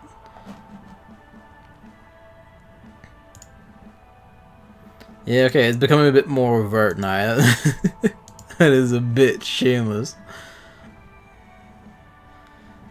Where are we?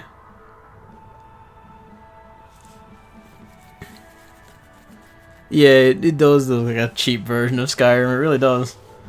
Which I guess is impressive in a way, but it's also a bit too overt. I mean, at least it's trying to like do more interesting locales. I mean, this thing with the mushrooms could maybe be in a modern Bethesda version of Morrowind. It's a hellscape full of tentacles and octopuses, at least. Those are skeletons wearing octopuses as heads. Octopuses.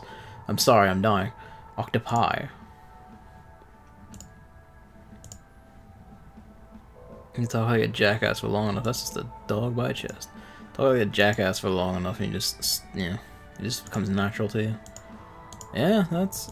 Oh wow, it does have some interesting visuals in some of these screenshots. Like this bookcases in the void of fucking nowhere. So yes, what is Void Bastards?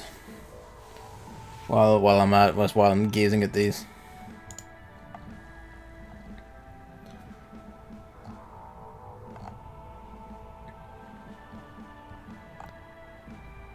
It's not even out yet, and that's interesting. It has like stuff like combat balance update and micro update released, even though it says it's not available yet. That's curious. The developer and publisher doing both only has this game on their thing.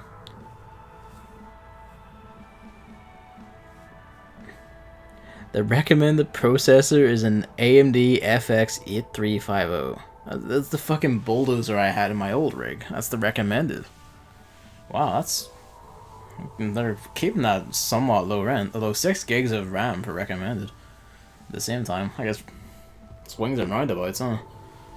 Although they also want the GTX 1070 for the GPU, which is a bit beefier than what you'd have if you had a, you know, FX 8350 tier computer. Kicking about. Actually, you know what? I'll be back in a second. I have to go. Well, I say a second. A minute, a few minutes. I have to go, you know, piss. Maybe a bit more. So, you know, a few minutes. Be right back.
We all could stand to learn things from cockroaches, god damn. The thing I noticed at Baki is that the funny out of context images are even funnier if you know the context. Let me just check that again. Where? Store. I'll just bring it back to the page, right? Fuck you. See, that's all, because on Steam, at least on my end, like, the recommended GPU is GTX 1070. The minimum one is like the 770 or the AMD R9 290. No recommended like AMD GPU, which always pisses me off a bit because usually when I'm building a PC, I'm I'm usually generally held back by price, so I can't just fucking get NVIDIA Giga Monster. Just always have to get the rough AMD equivalent. I'm already considering like beefing the current GPU up a bit to like a Vega or something, just so I can like run what was it? I was like, yeah, I was like considering an ultra wide monitor. I was like, well, for that to like be perfectly fine, I wouldn't run all games ultra wide, but for day to day stuff, running fine, you'd probably need a beefier thing than RX 580. Although I don't know what to do with my monitor situation. Right now it's a TV I have owned like 10 years ago, 32-inch TV. And I really like the size of just that as a monitor size.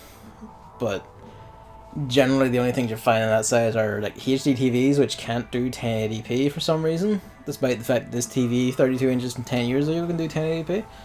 A lot of like current ones are just like, HD ready, 720p only. It's like, why have you apparently lost the technology to do 1080p at 32 inches? Unless you're on, using a PC monitor, in which case you're doing like, it's a 32-inch monitor, but it has, it's like 5 monitors wide, and is technically 32 inches, but is you're getting like 5,120 by 2,600. Fuck, and all that shit. It is an endless field of quandaries and, oh, should I do this or should I do that? What about refresh rates and all the rest of it? I also usually buy AMD. You just get more for your money. My current PC only has a GTX 1080 because it was much cheaper when I bought it. Entirely valid. I basically agree, like, then I also feel NVIDIA's aren't worth their higher price tag. Who knows if like the RTX shit with all the ray tracing and all that, but at least like my general experience here, you can get by just more than just fine with AMD stuff. Especially when you take stuff like FreeSync and all that into consideration. Also, I didn't forget, what is Void Bastards Hammer? I genuinely want to know, because the name intrigues me.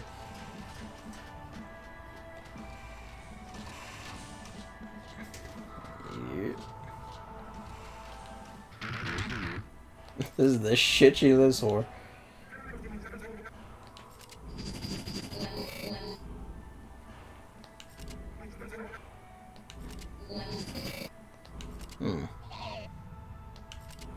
Thanks, Sally.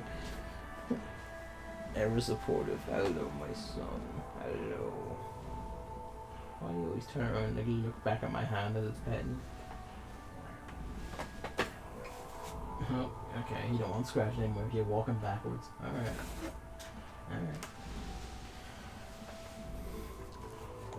Alright. Yeah, that's why I'm thinking if I do upgrade my graphics card, it's it's a bit it is a bit of a question of like, you don't really need to per se. You can just try and find another TV and just use that instead. So not particularly, as long as I can do 60 FPS with like a refresh rate for that, I'm fine. I'm not like a gigalord who needs like his fucking 120 hertz yet. But then I'm also like, an ultra wide has like, just more screen resolution, so you have more space, and that solves your problems. Because why you're considering like a dual monitor or an ultra wide setup in the first place, and just it's kind of hard to explain. I'd say you're just better off watching the trailer. It's a strategy game, but it also looks like a shooter. Huh. Alright, let's have a look then.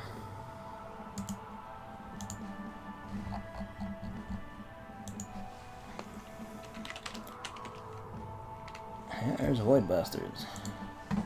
Alright, where are my headphones? You know what? The trailer's autoplaying, so this is... Oh, that looks trippy. That art style reminds me of... Fuck is it? Reminds me of like a... I think it was a PS2 game. I don't remember its name. It reminds me of a PS2 game that had like this sort of cell shitty style.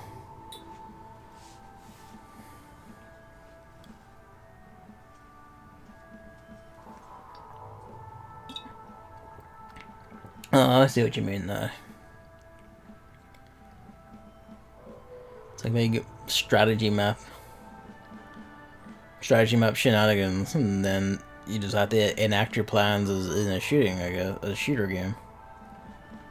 An FPS.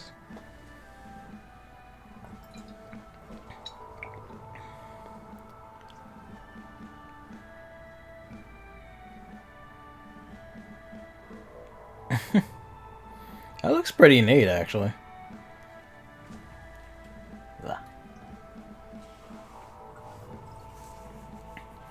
Always have an exit strategy. Oh, I see. So you plan the whole map before you go in and try and execute it. That's interesting. Void Bastards.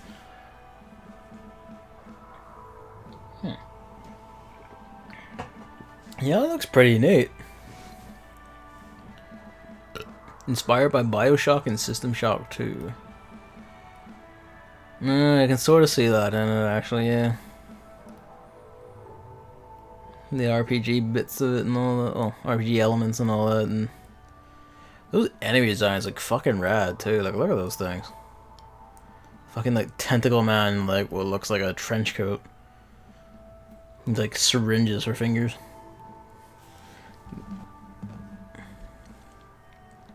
Of the Sargasso Nebula.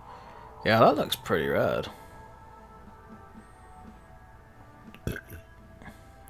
Another one that has the FX8350 as its recommended processor. Intriguing. You can get by just fine. Yeah, Void Bastards has the GTX 970 and the AMD R9 290 recommended specs with the 4GB versions. That okay. There's a blast from the past. The minimum recommended is the AMD Radeon 7850 2GB version, and that was the one I had in my old rig, the 7050. The rig's sitting over there as well as that in it. It's adorable. That thing could run this game, actually. It could run it at the recommended... Well, maybe not the recommended settings. The GPU is too low, and it doesn't have... That one does have 16 gigs of RAM. DDR3. Could almost run that at recommended specs. That's fine. The computer can grunt more than I thought it could. Rack. Only thing that comes to mind. No, Rack doesn't sound familiar to me. I'm gonna think of a different one. I don't know. There's a gun that allows you to grab enemies, storing them, and then you can plop them down wherever. I can think of many sneaky uses for that. That's pretty good. Easy popping them into like trip traps or popping them out as like if the enemy friendly fires the thing, which I assume it is, especially if it's inspired by like System Shock and Bioshock. Just popping them out as shields and shit. Yeah, that looks pretty neat. I'll have to keep an eye on it. I might give that a whirl. Whoops. Alright. Yeah, I might give that a whirl. Probably not right away, because I'm bordering on skinned at this moment. Well, I say that. All my money for the month is accounted for, basically. So I'll have to wait until next payday before I consider it. It is very secret looking. I'm gonna pick a fight with it anyway. It's a 4-person mission. Your nightly shotgun.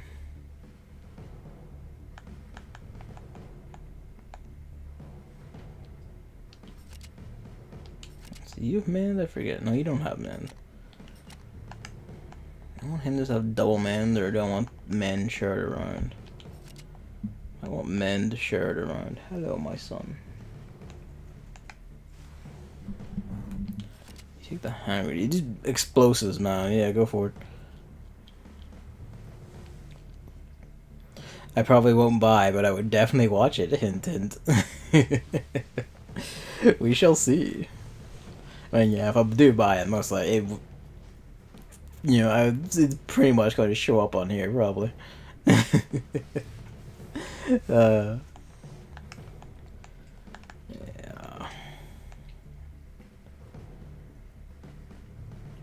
I'm thinking that looks right.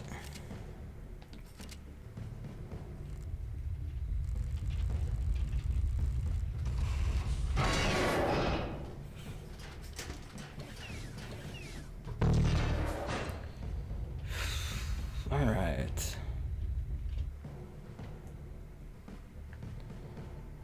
Another giant one, too. Fuck me.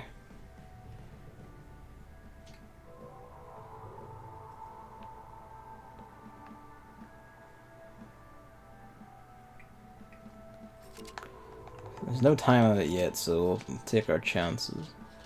Let's go stack up with that door.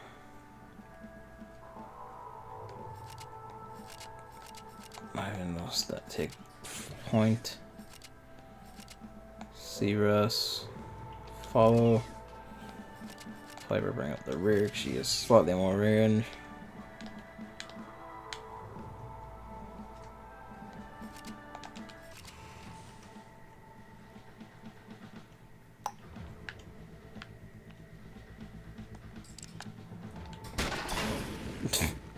Oh.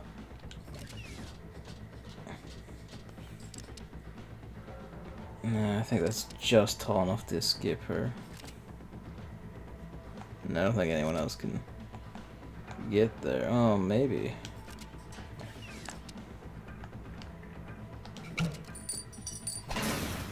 Yep. Alright. Sick.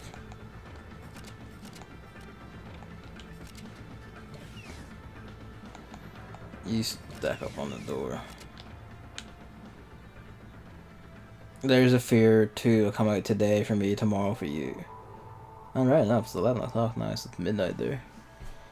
I never played Layers of Fear 1, and it didn't really catch my eye.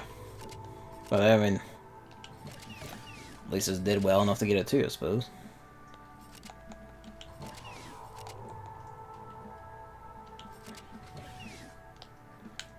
Alright. Pop door, yeah. Yep.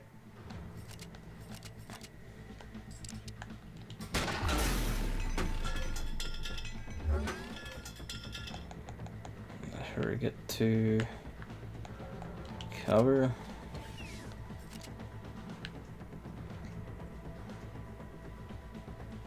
Flamethrower looks like. Was Layers of VR? Layers of VR. Layers of Fear was a VR game, if I remember right. There was, reminds me, there was a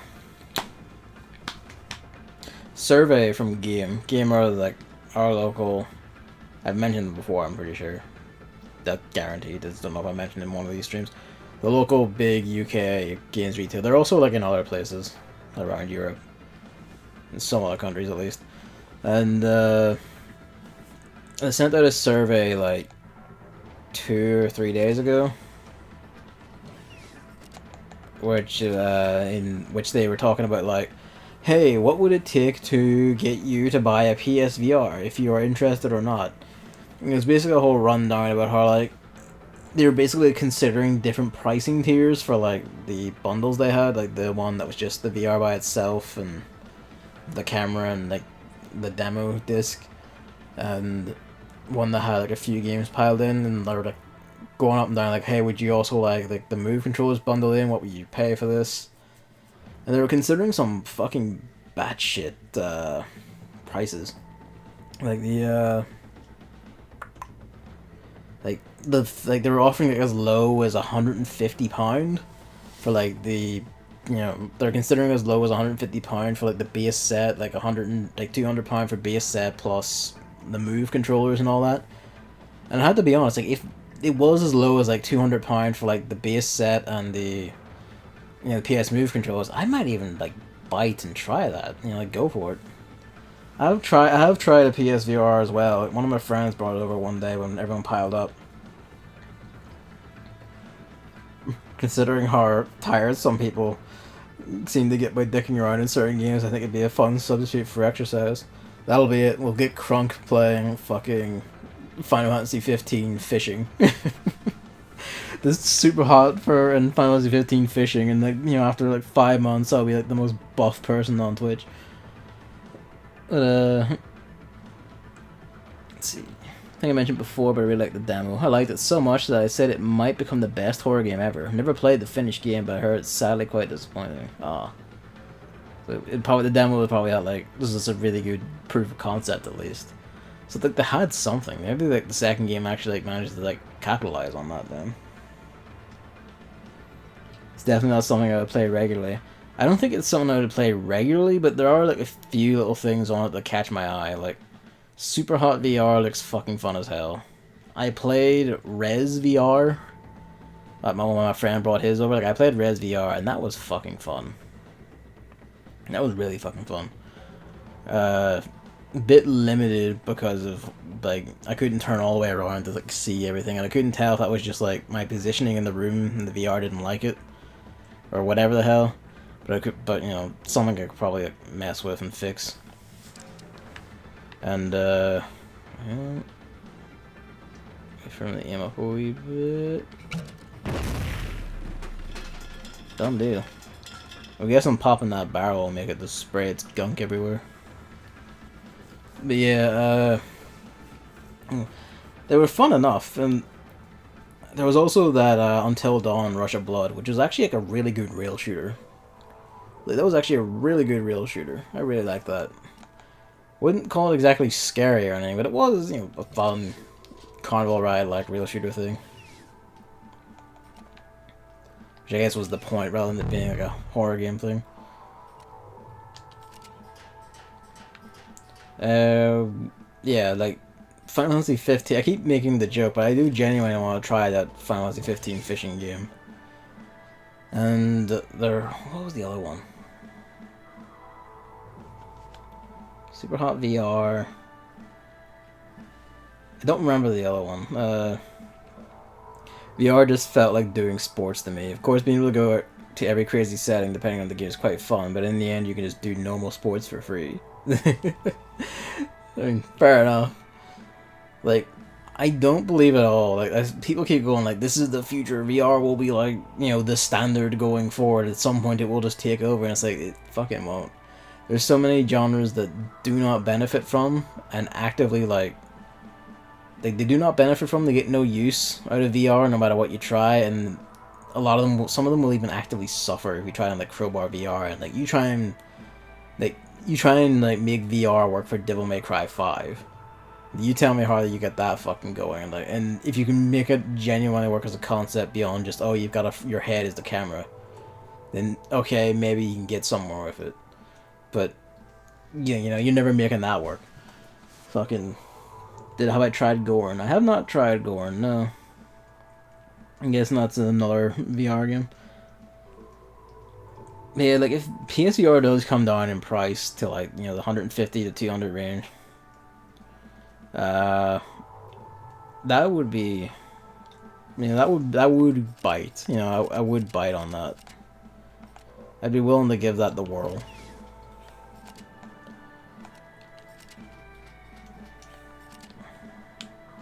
But, you know, it would have to come down to that. They might wait until, like, Christmas time or whatever to do it, but, hey, I'm willing to give it a shot. Although, mind you, I'm not sure how effective it will be. Like, games that are, like, they'll accept you just sitting down would be fine in this room, but ones that want, like, actual, like, area space to do things, which I think Super Hot VR actually is, I basically wouldn't get to play unless I, like, occupy the living room when no one's in or something. Because I just do not have the space in this room. Even if I had, like, a smaller bed and move shit around, I would not have the space in this room without taking stuff out of the room for like the ones that want like actual room space. I guess that would be a fun one to do. Like, if I get it set up and manage to work out how to make it work with the stream, like, whenever I'm doing like the Resident Evil, all the other Resident Evil, I'll like do 7 in VR or whatever. If I actually do get a PSVR. Which I might not, we'll see. I haven't tried any of the other VR goggles, like Oculus or the HTC Vive or anything. But even then, you know, I don't think like power is the issue with the PSVR. I think it's just a case of like some things just don't gel.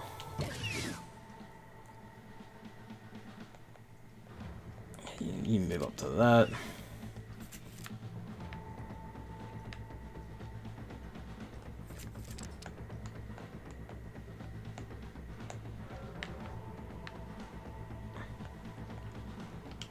Get him.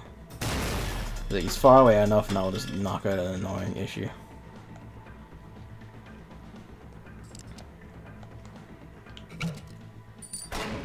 Yeah, that was sort of the right idea.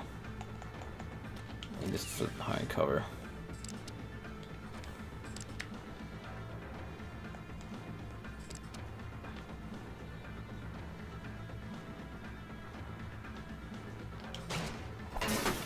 Hell of a shot if I do say so myself.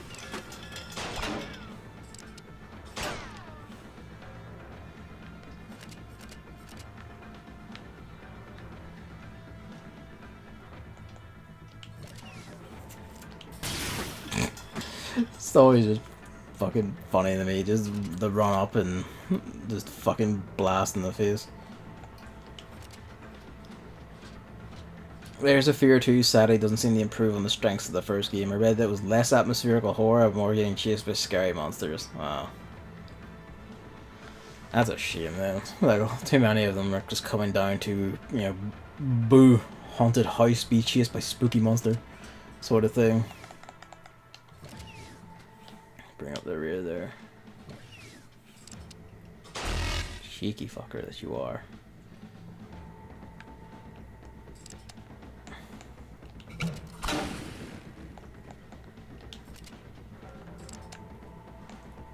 Now you wanna clip everyone's fucking shields.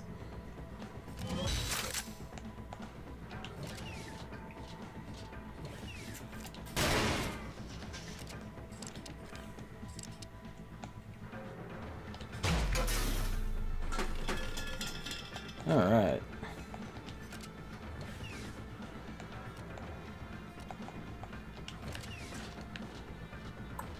Gather intel. Intel is in the next block. Have you been using double shot? I actually haven't, no. I really should, actually, considering. Good thing you reminded me, because I actually kind of forgot about it there. But, to be fair, once he actually reaches someone, they just kind of fucking die, is the thing. Might as well run over and grab that. I'll go in, actually. Maybe we should clear this shit out first before we go over that way.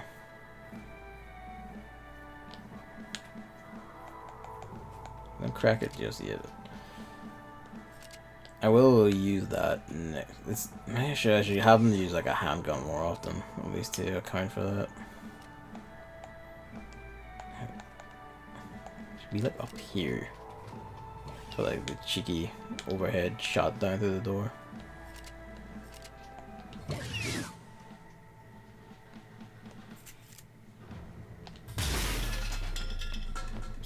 Back of the head, cold as ice.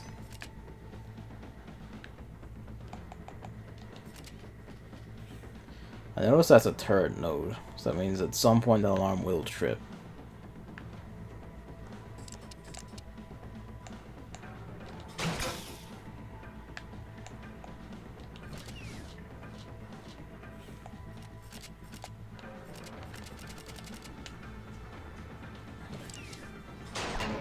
Nope.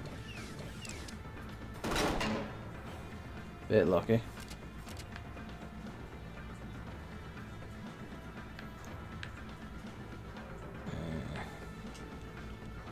Ah, yes, these missions with no alarms are much more relaxing. They are, yeah. I like, it's the same thing, I keep making the comparison, but I feel it is fitting. It's the same thing with like XCOM, where I just like being able to take the time. Well, I haven't played XCOM 2 just yet. I do own it, but I haven't played it. Because I got it like on Steam sale, and I haven't got into it yet, because it's like, I'm a bit nervous about the time limits and all that in it. So I've heard, you know, not even heard, I've seen firsthand there's a lot more time limits and they're a lot stricter.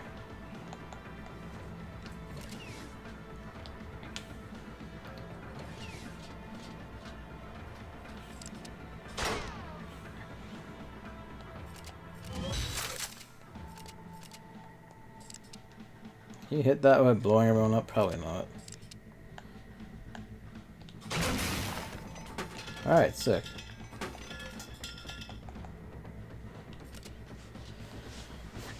Let's see, The Last Kingdom Come Deliverance DLC will also come out today or tomorrow, so I can finally buy the game. I like to play through all the content of the game at once and not be forced to either come back when something new releases or just miss out on all the extra stuff. Yeah, no, I get that, but it's understandable, as Hammer says.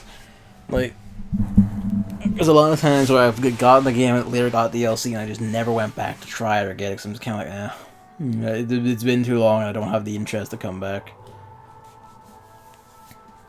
For me, I'd say it depends on the game. I think actually most of them I just don't come back. A game has to like really grip me to make me like, if it's someone really invested in, like, you know, when the Kingdom Hearts DLC comes out, that's going straight in and I'm buying that shit like instantly. Like I'm fucking like right there to see that. But a lot of the time, like, I don't really get like, you know, expansion DLC a lot of the time. Unless it's like really substantial. If it's really substantial, I'll probably like buy it. Like The Witcher 3's like expansions are like decently sized, so I don't regret those. Only for when I got that, I actually got the Game of the Year edition that already had it come back in. That already had it in, so I only really go back to the game if I like really loved it. If it's like not a multiplayer thing, which, you know, naturally has a comeback element, and that has me in. But like otherwise, you know, like, most of the time I either just don't come back or don't come back for like years.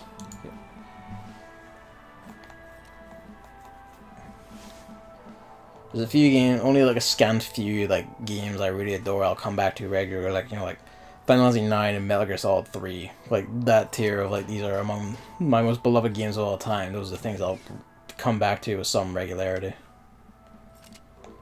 Might as well get down there.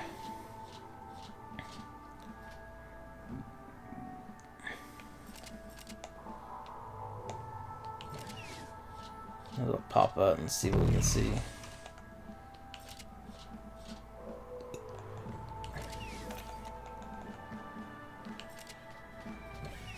Like Monster Hunter, yeah.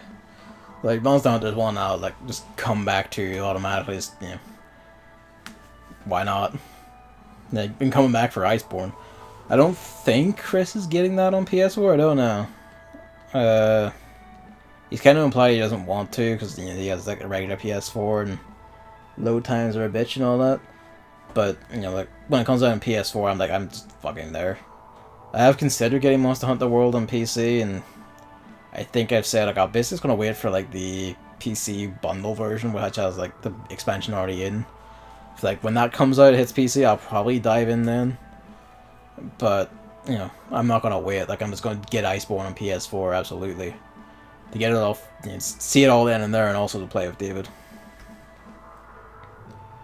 Fable is one of the few games I played multiple times, but that game never got any DLC for the PC version. It was on Chrono GG yesterday. Monster Hunter, I mean. Ah.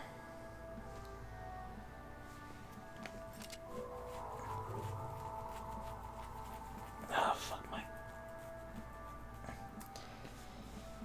Like, I want to get it on PC because admittedly I do want to like see if I can play it with Chris again, because he's just not going to come back to the PS4 version. And B, I do want to just, you know, see how super HD it can get. You know, the other glory bit of PC games. Explosives crew just at the fucking door.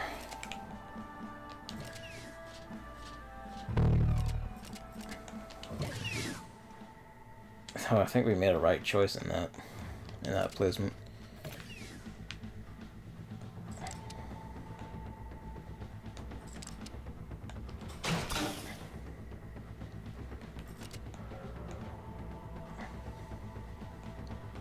Now we should like pop the door and then he should just shoot.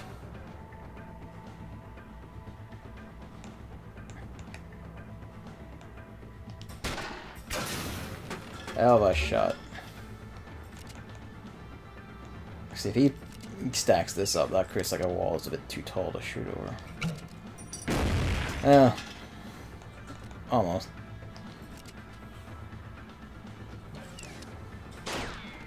Oh, he's playing fire, that one.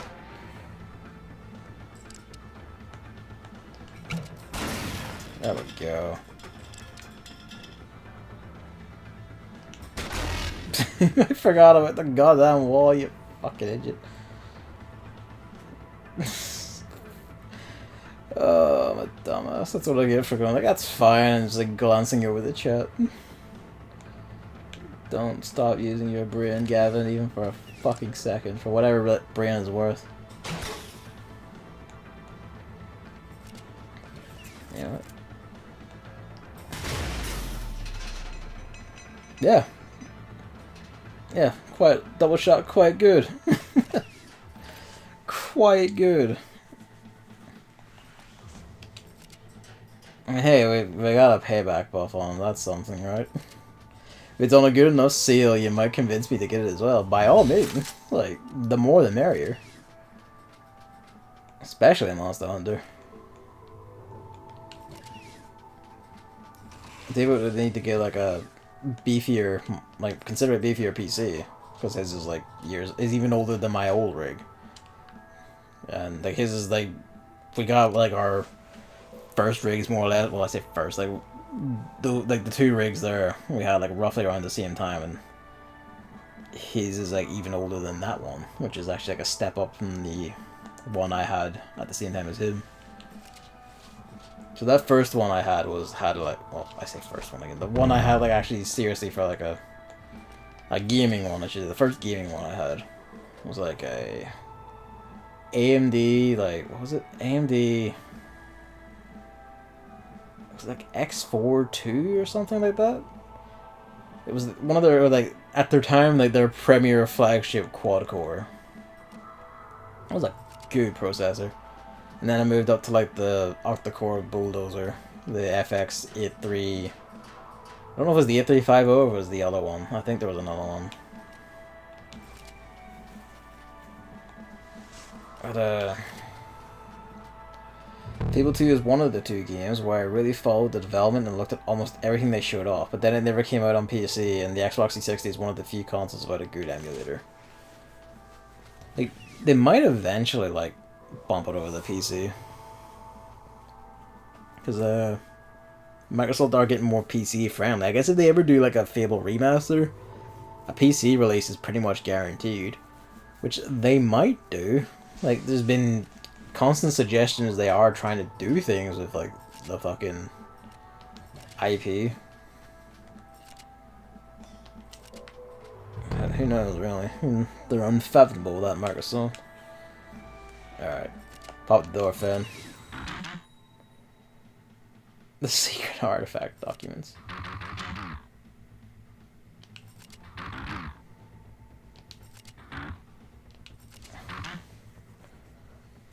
They did a Fable 1 remaster, which was terrible. I actually didn't know that. I didn't know that existed.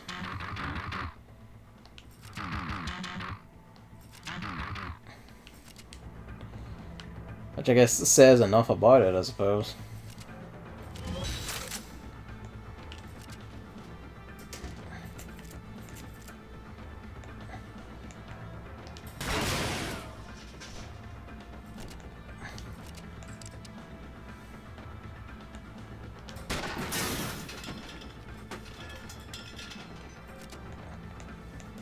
Yeah, getting a bit cheeky with this.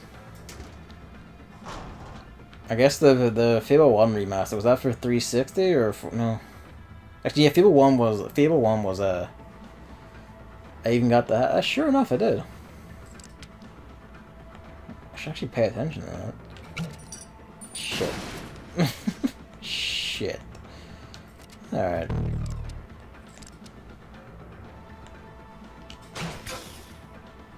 Disgusting kind. Cheeky bugger.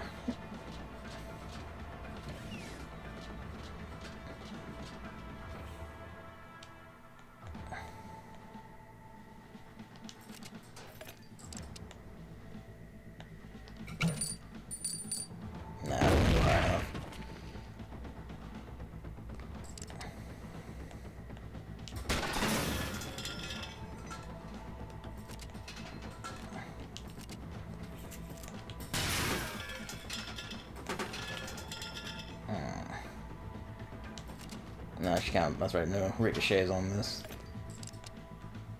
She can't quite hit him. We cleared that up at least, so we had to just get underneath him and pop shots.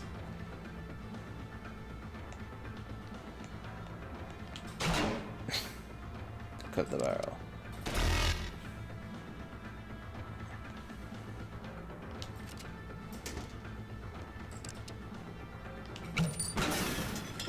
Got him. Alright. We'll grab that and like kick off all hell, I presume. I used Fenn's Zap yet? I have not. It was for Xbox One and PC. Okay. I guess, well, maybe because it was so maligned or like just kind of fell into the radar, that's why I wasn't aware. Not only was I not aware it existed, but like, you know, there just isn't a Fable 2 remaster of the same kind. It completely changed the art style. Fable had a semi-realistic art style with big eyes and hands. The remaster somehow did the opposite, where the characters have weirdly small eyes. I probably felt that was more visually appealing or whatever. Alright. Everyone get ready to fucking rumble, I guess. I assume the moment I touch these, because I did see that turret pod earlier. The moment I touch these, the fucking shit begins. I'll wait one more turn, just to get Ivan up to like at least there.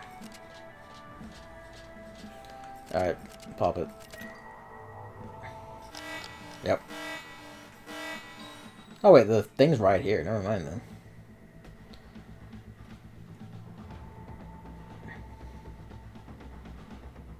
That's a lot of turrets.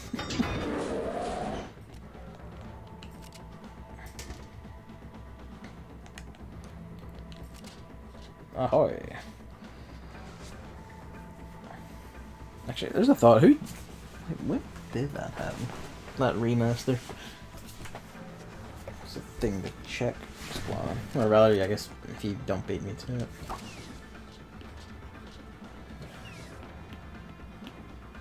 So it's fairly recently. They might even... No, I guess it wouldn't be fairly recently, because I feel like I would have heard about that.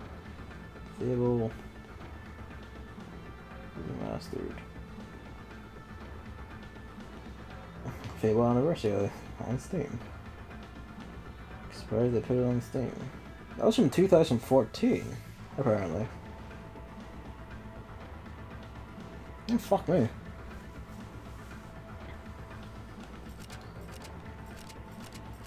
You just...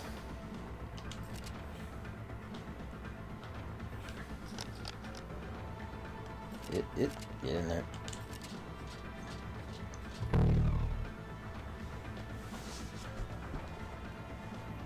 So can I see a comparison? There's a graphics comparison video, actually.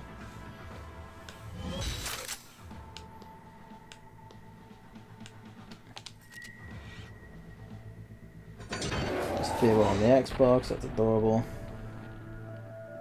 Fable on 360. Oh wow, I see what you mean. Fuck me. That's immediately apparent. I also... Okay, no, it does have the camera angles. It's just slower, I guess. Slower dialogue or whatever. I see what you mean, because the kid like looks relatively like semi-realistic. Like his weird hobbity hands and feet aside, he he looks alright, especially for the time. But then there's the new style, and like the eyes are the weird, like, oh.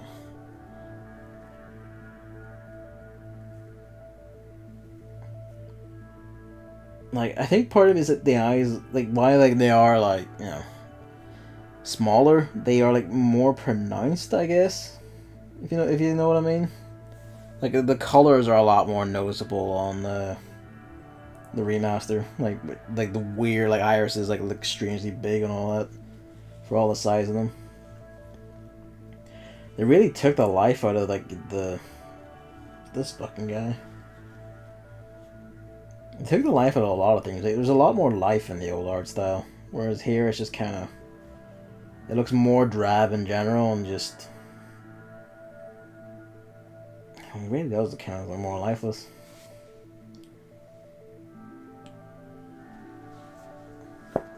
The eyes almost look swollen shut.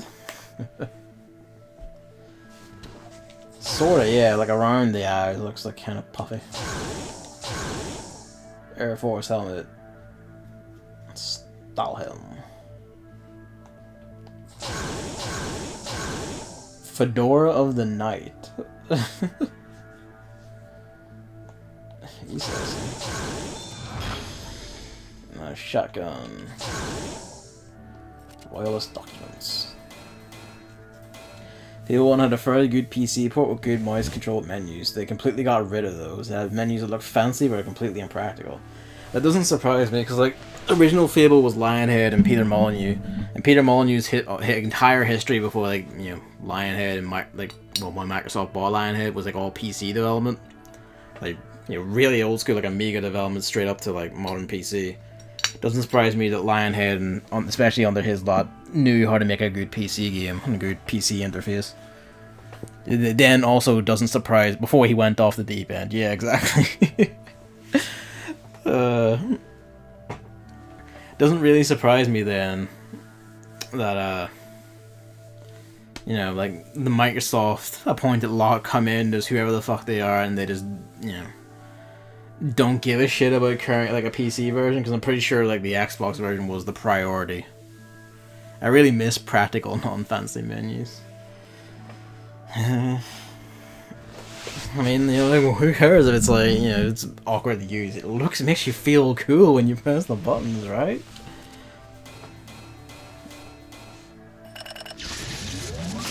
Oh, it's 501 per team, yeah. Oh, excellent. Fucking perfect. This is what I tried to do in the boss fight earlier. Now it's an actual thing. There it is. That is so good. I don't die. Like, that's actually gonna, like, probably save me quite a bit. Oh, fucking excellent. This is also ideal. Now area repair can actually hit, like, the whole team of 4 instead of just 3. Also, having, like, being able to have, like, at least one tile between them actually gives, like, a lot more flexibility. Instead of trying to keep her, like, held to someone's ass. There was a video by this YouTube channel. Like, the guy who runs it is Chris Bratz. He's, like, an ex-Eurogamer writer. His channel's called People Make Games. You still haven't gotten the skill that I think makes Beatrix so damn good. I'll have to put her on the cruise then to get her levels. Because, like, I'm intrigued now. You can't read? Alright. Might become unbeatable.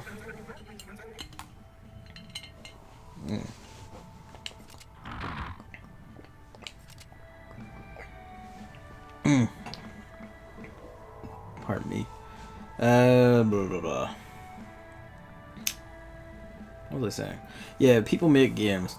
And it's a good channel. It's like very interesting videos where, like, he looks into, like, specific topics of interest, like some fairly niche ones. Like, for instance, like, investigating the relationship between Scientology and Neopets. That was a fucking fascinating one. Or how, like, the relationship between, like, Football Manager and actual teams. You know, like, the stats used by Football Manager and how those can actually be used by actual football teams to make decisions for, like, what players they, like, promote and use and get or whatever, and how that actually managed, like, one researcher actually managed to get a player, like, they were able to get because of his nationality, and you like tell him he's actually like really fucking good, and you can get him based on like these stats. Like his stats are like really promising, and you can get him based on like his nationality, unless you should. So they did, and he was actually like he like did really well for them. It's a really fascinating channel. But yeah, his most recent video, well, no, his most recent video is like a reintroduction. He started like a new series focusing on like trying to like meet specific legendary developers, and because he's based in the UK, the first episode is Peter Molyneux, and he did a whole thing. Like he got all of Molyneux's games from like the very first ones all the way up to his last like Fables. And basically, it was like a big long chat in Peter Molyneux's kitchen or like his dining room, talking about like, his history and the stories. Like he's telling like how he got his start and all that, and how Bullfrog got their name and all that. And like some of it's like very interesting. Some of it's actually adorable. He shows him like physical copies of like his really ancient PC games. You can hear like the light in Molyneux's voice, and like I know he is like a fucking prime tier bullshitter and all that, but you can tell like he does like from the shit he's done that he did and probably still does. Like I say probably like he still does actually genuinely care about the act of actually making games. He just can't control himself from bullshitting about it. But like, I should like link that, and post that on Twitter or link it or something. 'Cause that's a really fascinating video. Just like hearing the way he talks. Like the reason I bring it up is that he had this like this tale. Yeah, he is a very charismatic and passionate man. He does care. See, they did fix my one criticism of the original game, though. The original game was very easy, and they added a hard mode to the remake. Hey! Well, that wouldn't exactly swings and roundabouts, I suppose, but just something. They're ballerina incident. Well, shit. Yeah, that actually does get touched upon in the video, and he says, like, he actually, like, I can't remember exactly what he said, but he basically said, like, part of it is he really likes talking about his games, and that he just gets carried away. And he, like, seems to acknowledge he has a problem, but, it is what it is. But yeah, like, his story of how he got started in games, which apparently is verified, this is verifiable, it was, like, it was like something where like he was trying to impress a girl, so to impress her he got into a business recommended by her father, like an import-export business, and I think his first job was something to do like selling a big fuck ton of big cans of beans, and through that he ended up bumbling into making software, and he accidentally he got like bumbled into making, got like talked into making, that's right, it was like the company name he chose was the exact same name as a company that Amiga, like the Amiga lot, I think it was the Amiga lot at that point, we're trying to like, chat up and have them port a game to their system. And because like he didn't know this. Like, he got brought into this meeting, and they'd wined him, they dined him, they brought him like diners, like, I'm like, oh, your work's so good and all this, and he's like, oh yeah, thanks, and didn't realize until the very end when they asked him like how long it'd take him to do this job, that, oh shit, they have the wrong person. But because he admits that because he is a bullshitter, he admits that he was brash and a bullshitter, and he said, yeah, I can do that. And the mad part is he actually did it. And that got his start in like software. Like he ported some game, and then from there, like he just began making his own games. And the people he met, he would eventually go on the forum Bullfrog together, and all that. And that's fucking nuts.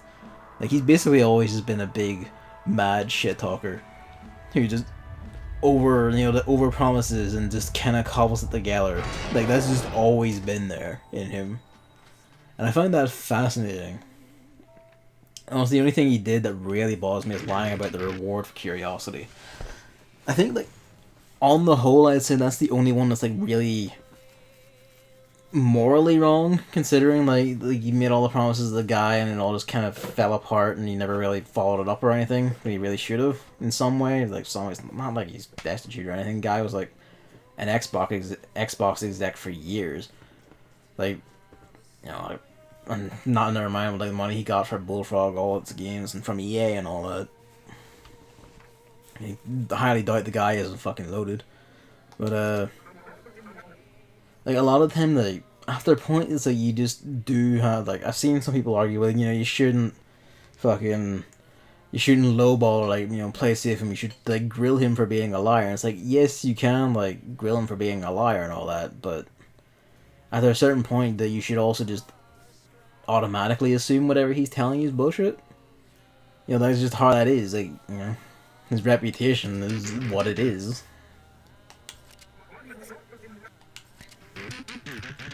Strange and alien ship. Just in an impound lot? You find this fucking alien ship and you just dump it in an impound lot?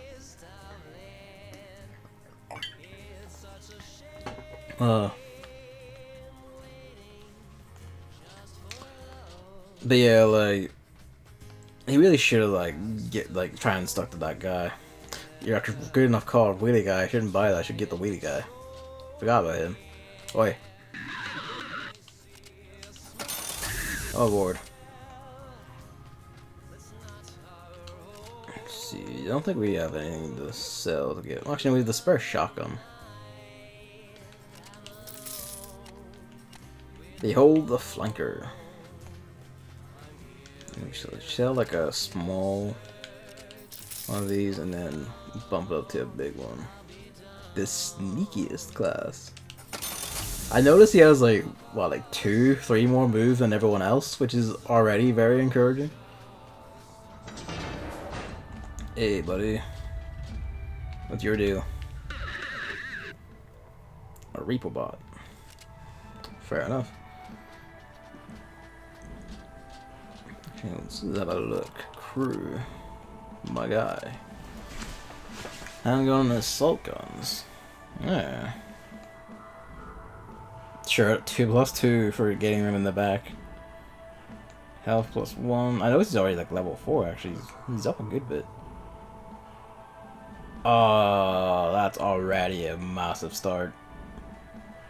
Attack after sprinting. Oh shit. That's already like really like ooh. This is the run and gun, isn't it? We'll just be here to beat the shit out of that guy. He has 8 friggin' movement. I noticed. Like, everyone else is like, what, 6? Every time we talked about games, I never took it serious. It always just felt hypothetical to me. They imagine if we could do this crazy thing. I was actually surprised that people got upset that there weren't certain insane features in some of his games that he talked about. That's why I always liked listening to him. I'm pretty sure it's actually called Run and Gun in the 3DS version. That's funny. Maybe they did change it because they're like a bit too close to the XCOM or whatever. Let's have a look. Well, I can't buy anything from skin, but you might as well look. Yeah, that was actually probably the better calls. It's more thematically appropriate because now it's wheel and deal. Revolver, night shotgun, royal scope pistol, margarine lobber. What are you? Oil grenade. Oh, I see. Covered in oil. Polished heavy armor. That's a better payoff. +2 health for -1 sprint. Cranky's Delight. Critical +4. Holy shit. Pierce's character's laser sight long burst fire. Oh man. I think we know what we're aiming for. The Baroness, that's just a typewriter. Short range burst fire attacks twice. Ooh. That might be it. Both of these are ones to watch. No, so because he doesn't run, he got no legs. That's a good point. That plus the crit 50% crit chance. Holy shit, you're right. I think we'll go for this one first when we have the money for it. Fuck me. It's a long range laser sight too. That's the shit. Now I would know. Given that, actually, you know what? Given that it's not like midnight, I'm gonna call it there for the night. I'm not in work tomorrow because I'm dentist trip getting some more gums sorted before I get the last wisdom tooth fight, and then I'm free of dentist trips. But so it's no problem me staying up this late. Next stream will be, you have a test on Wednesday. Oh, good luck, man. And Thursday. Oh Jesus. Well, fucking good luck, man. Fucking uni teachers. Yeah, fucking exactly. The tests never fucking end, ever. Good luck to you, Hammer. Like, you'll probably need it, really. But, yeah. Thanks for coming out, thanks for watching, and, next stream will be like Wednesday or Thursday? Probably Thursday. One of the two. We'll see how it goes. We'll see what the needs are. Yeah. See you then. And good night.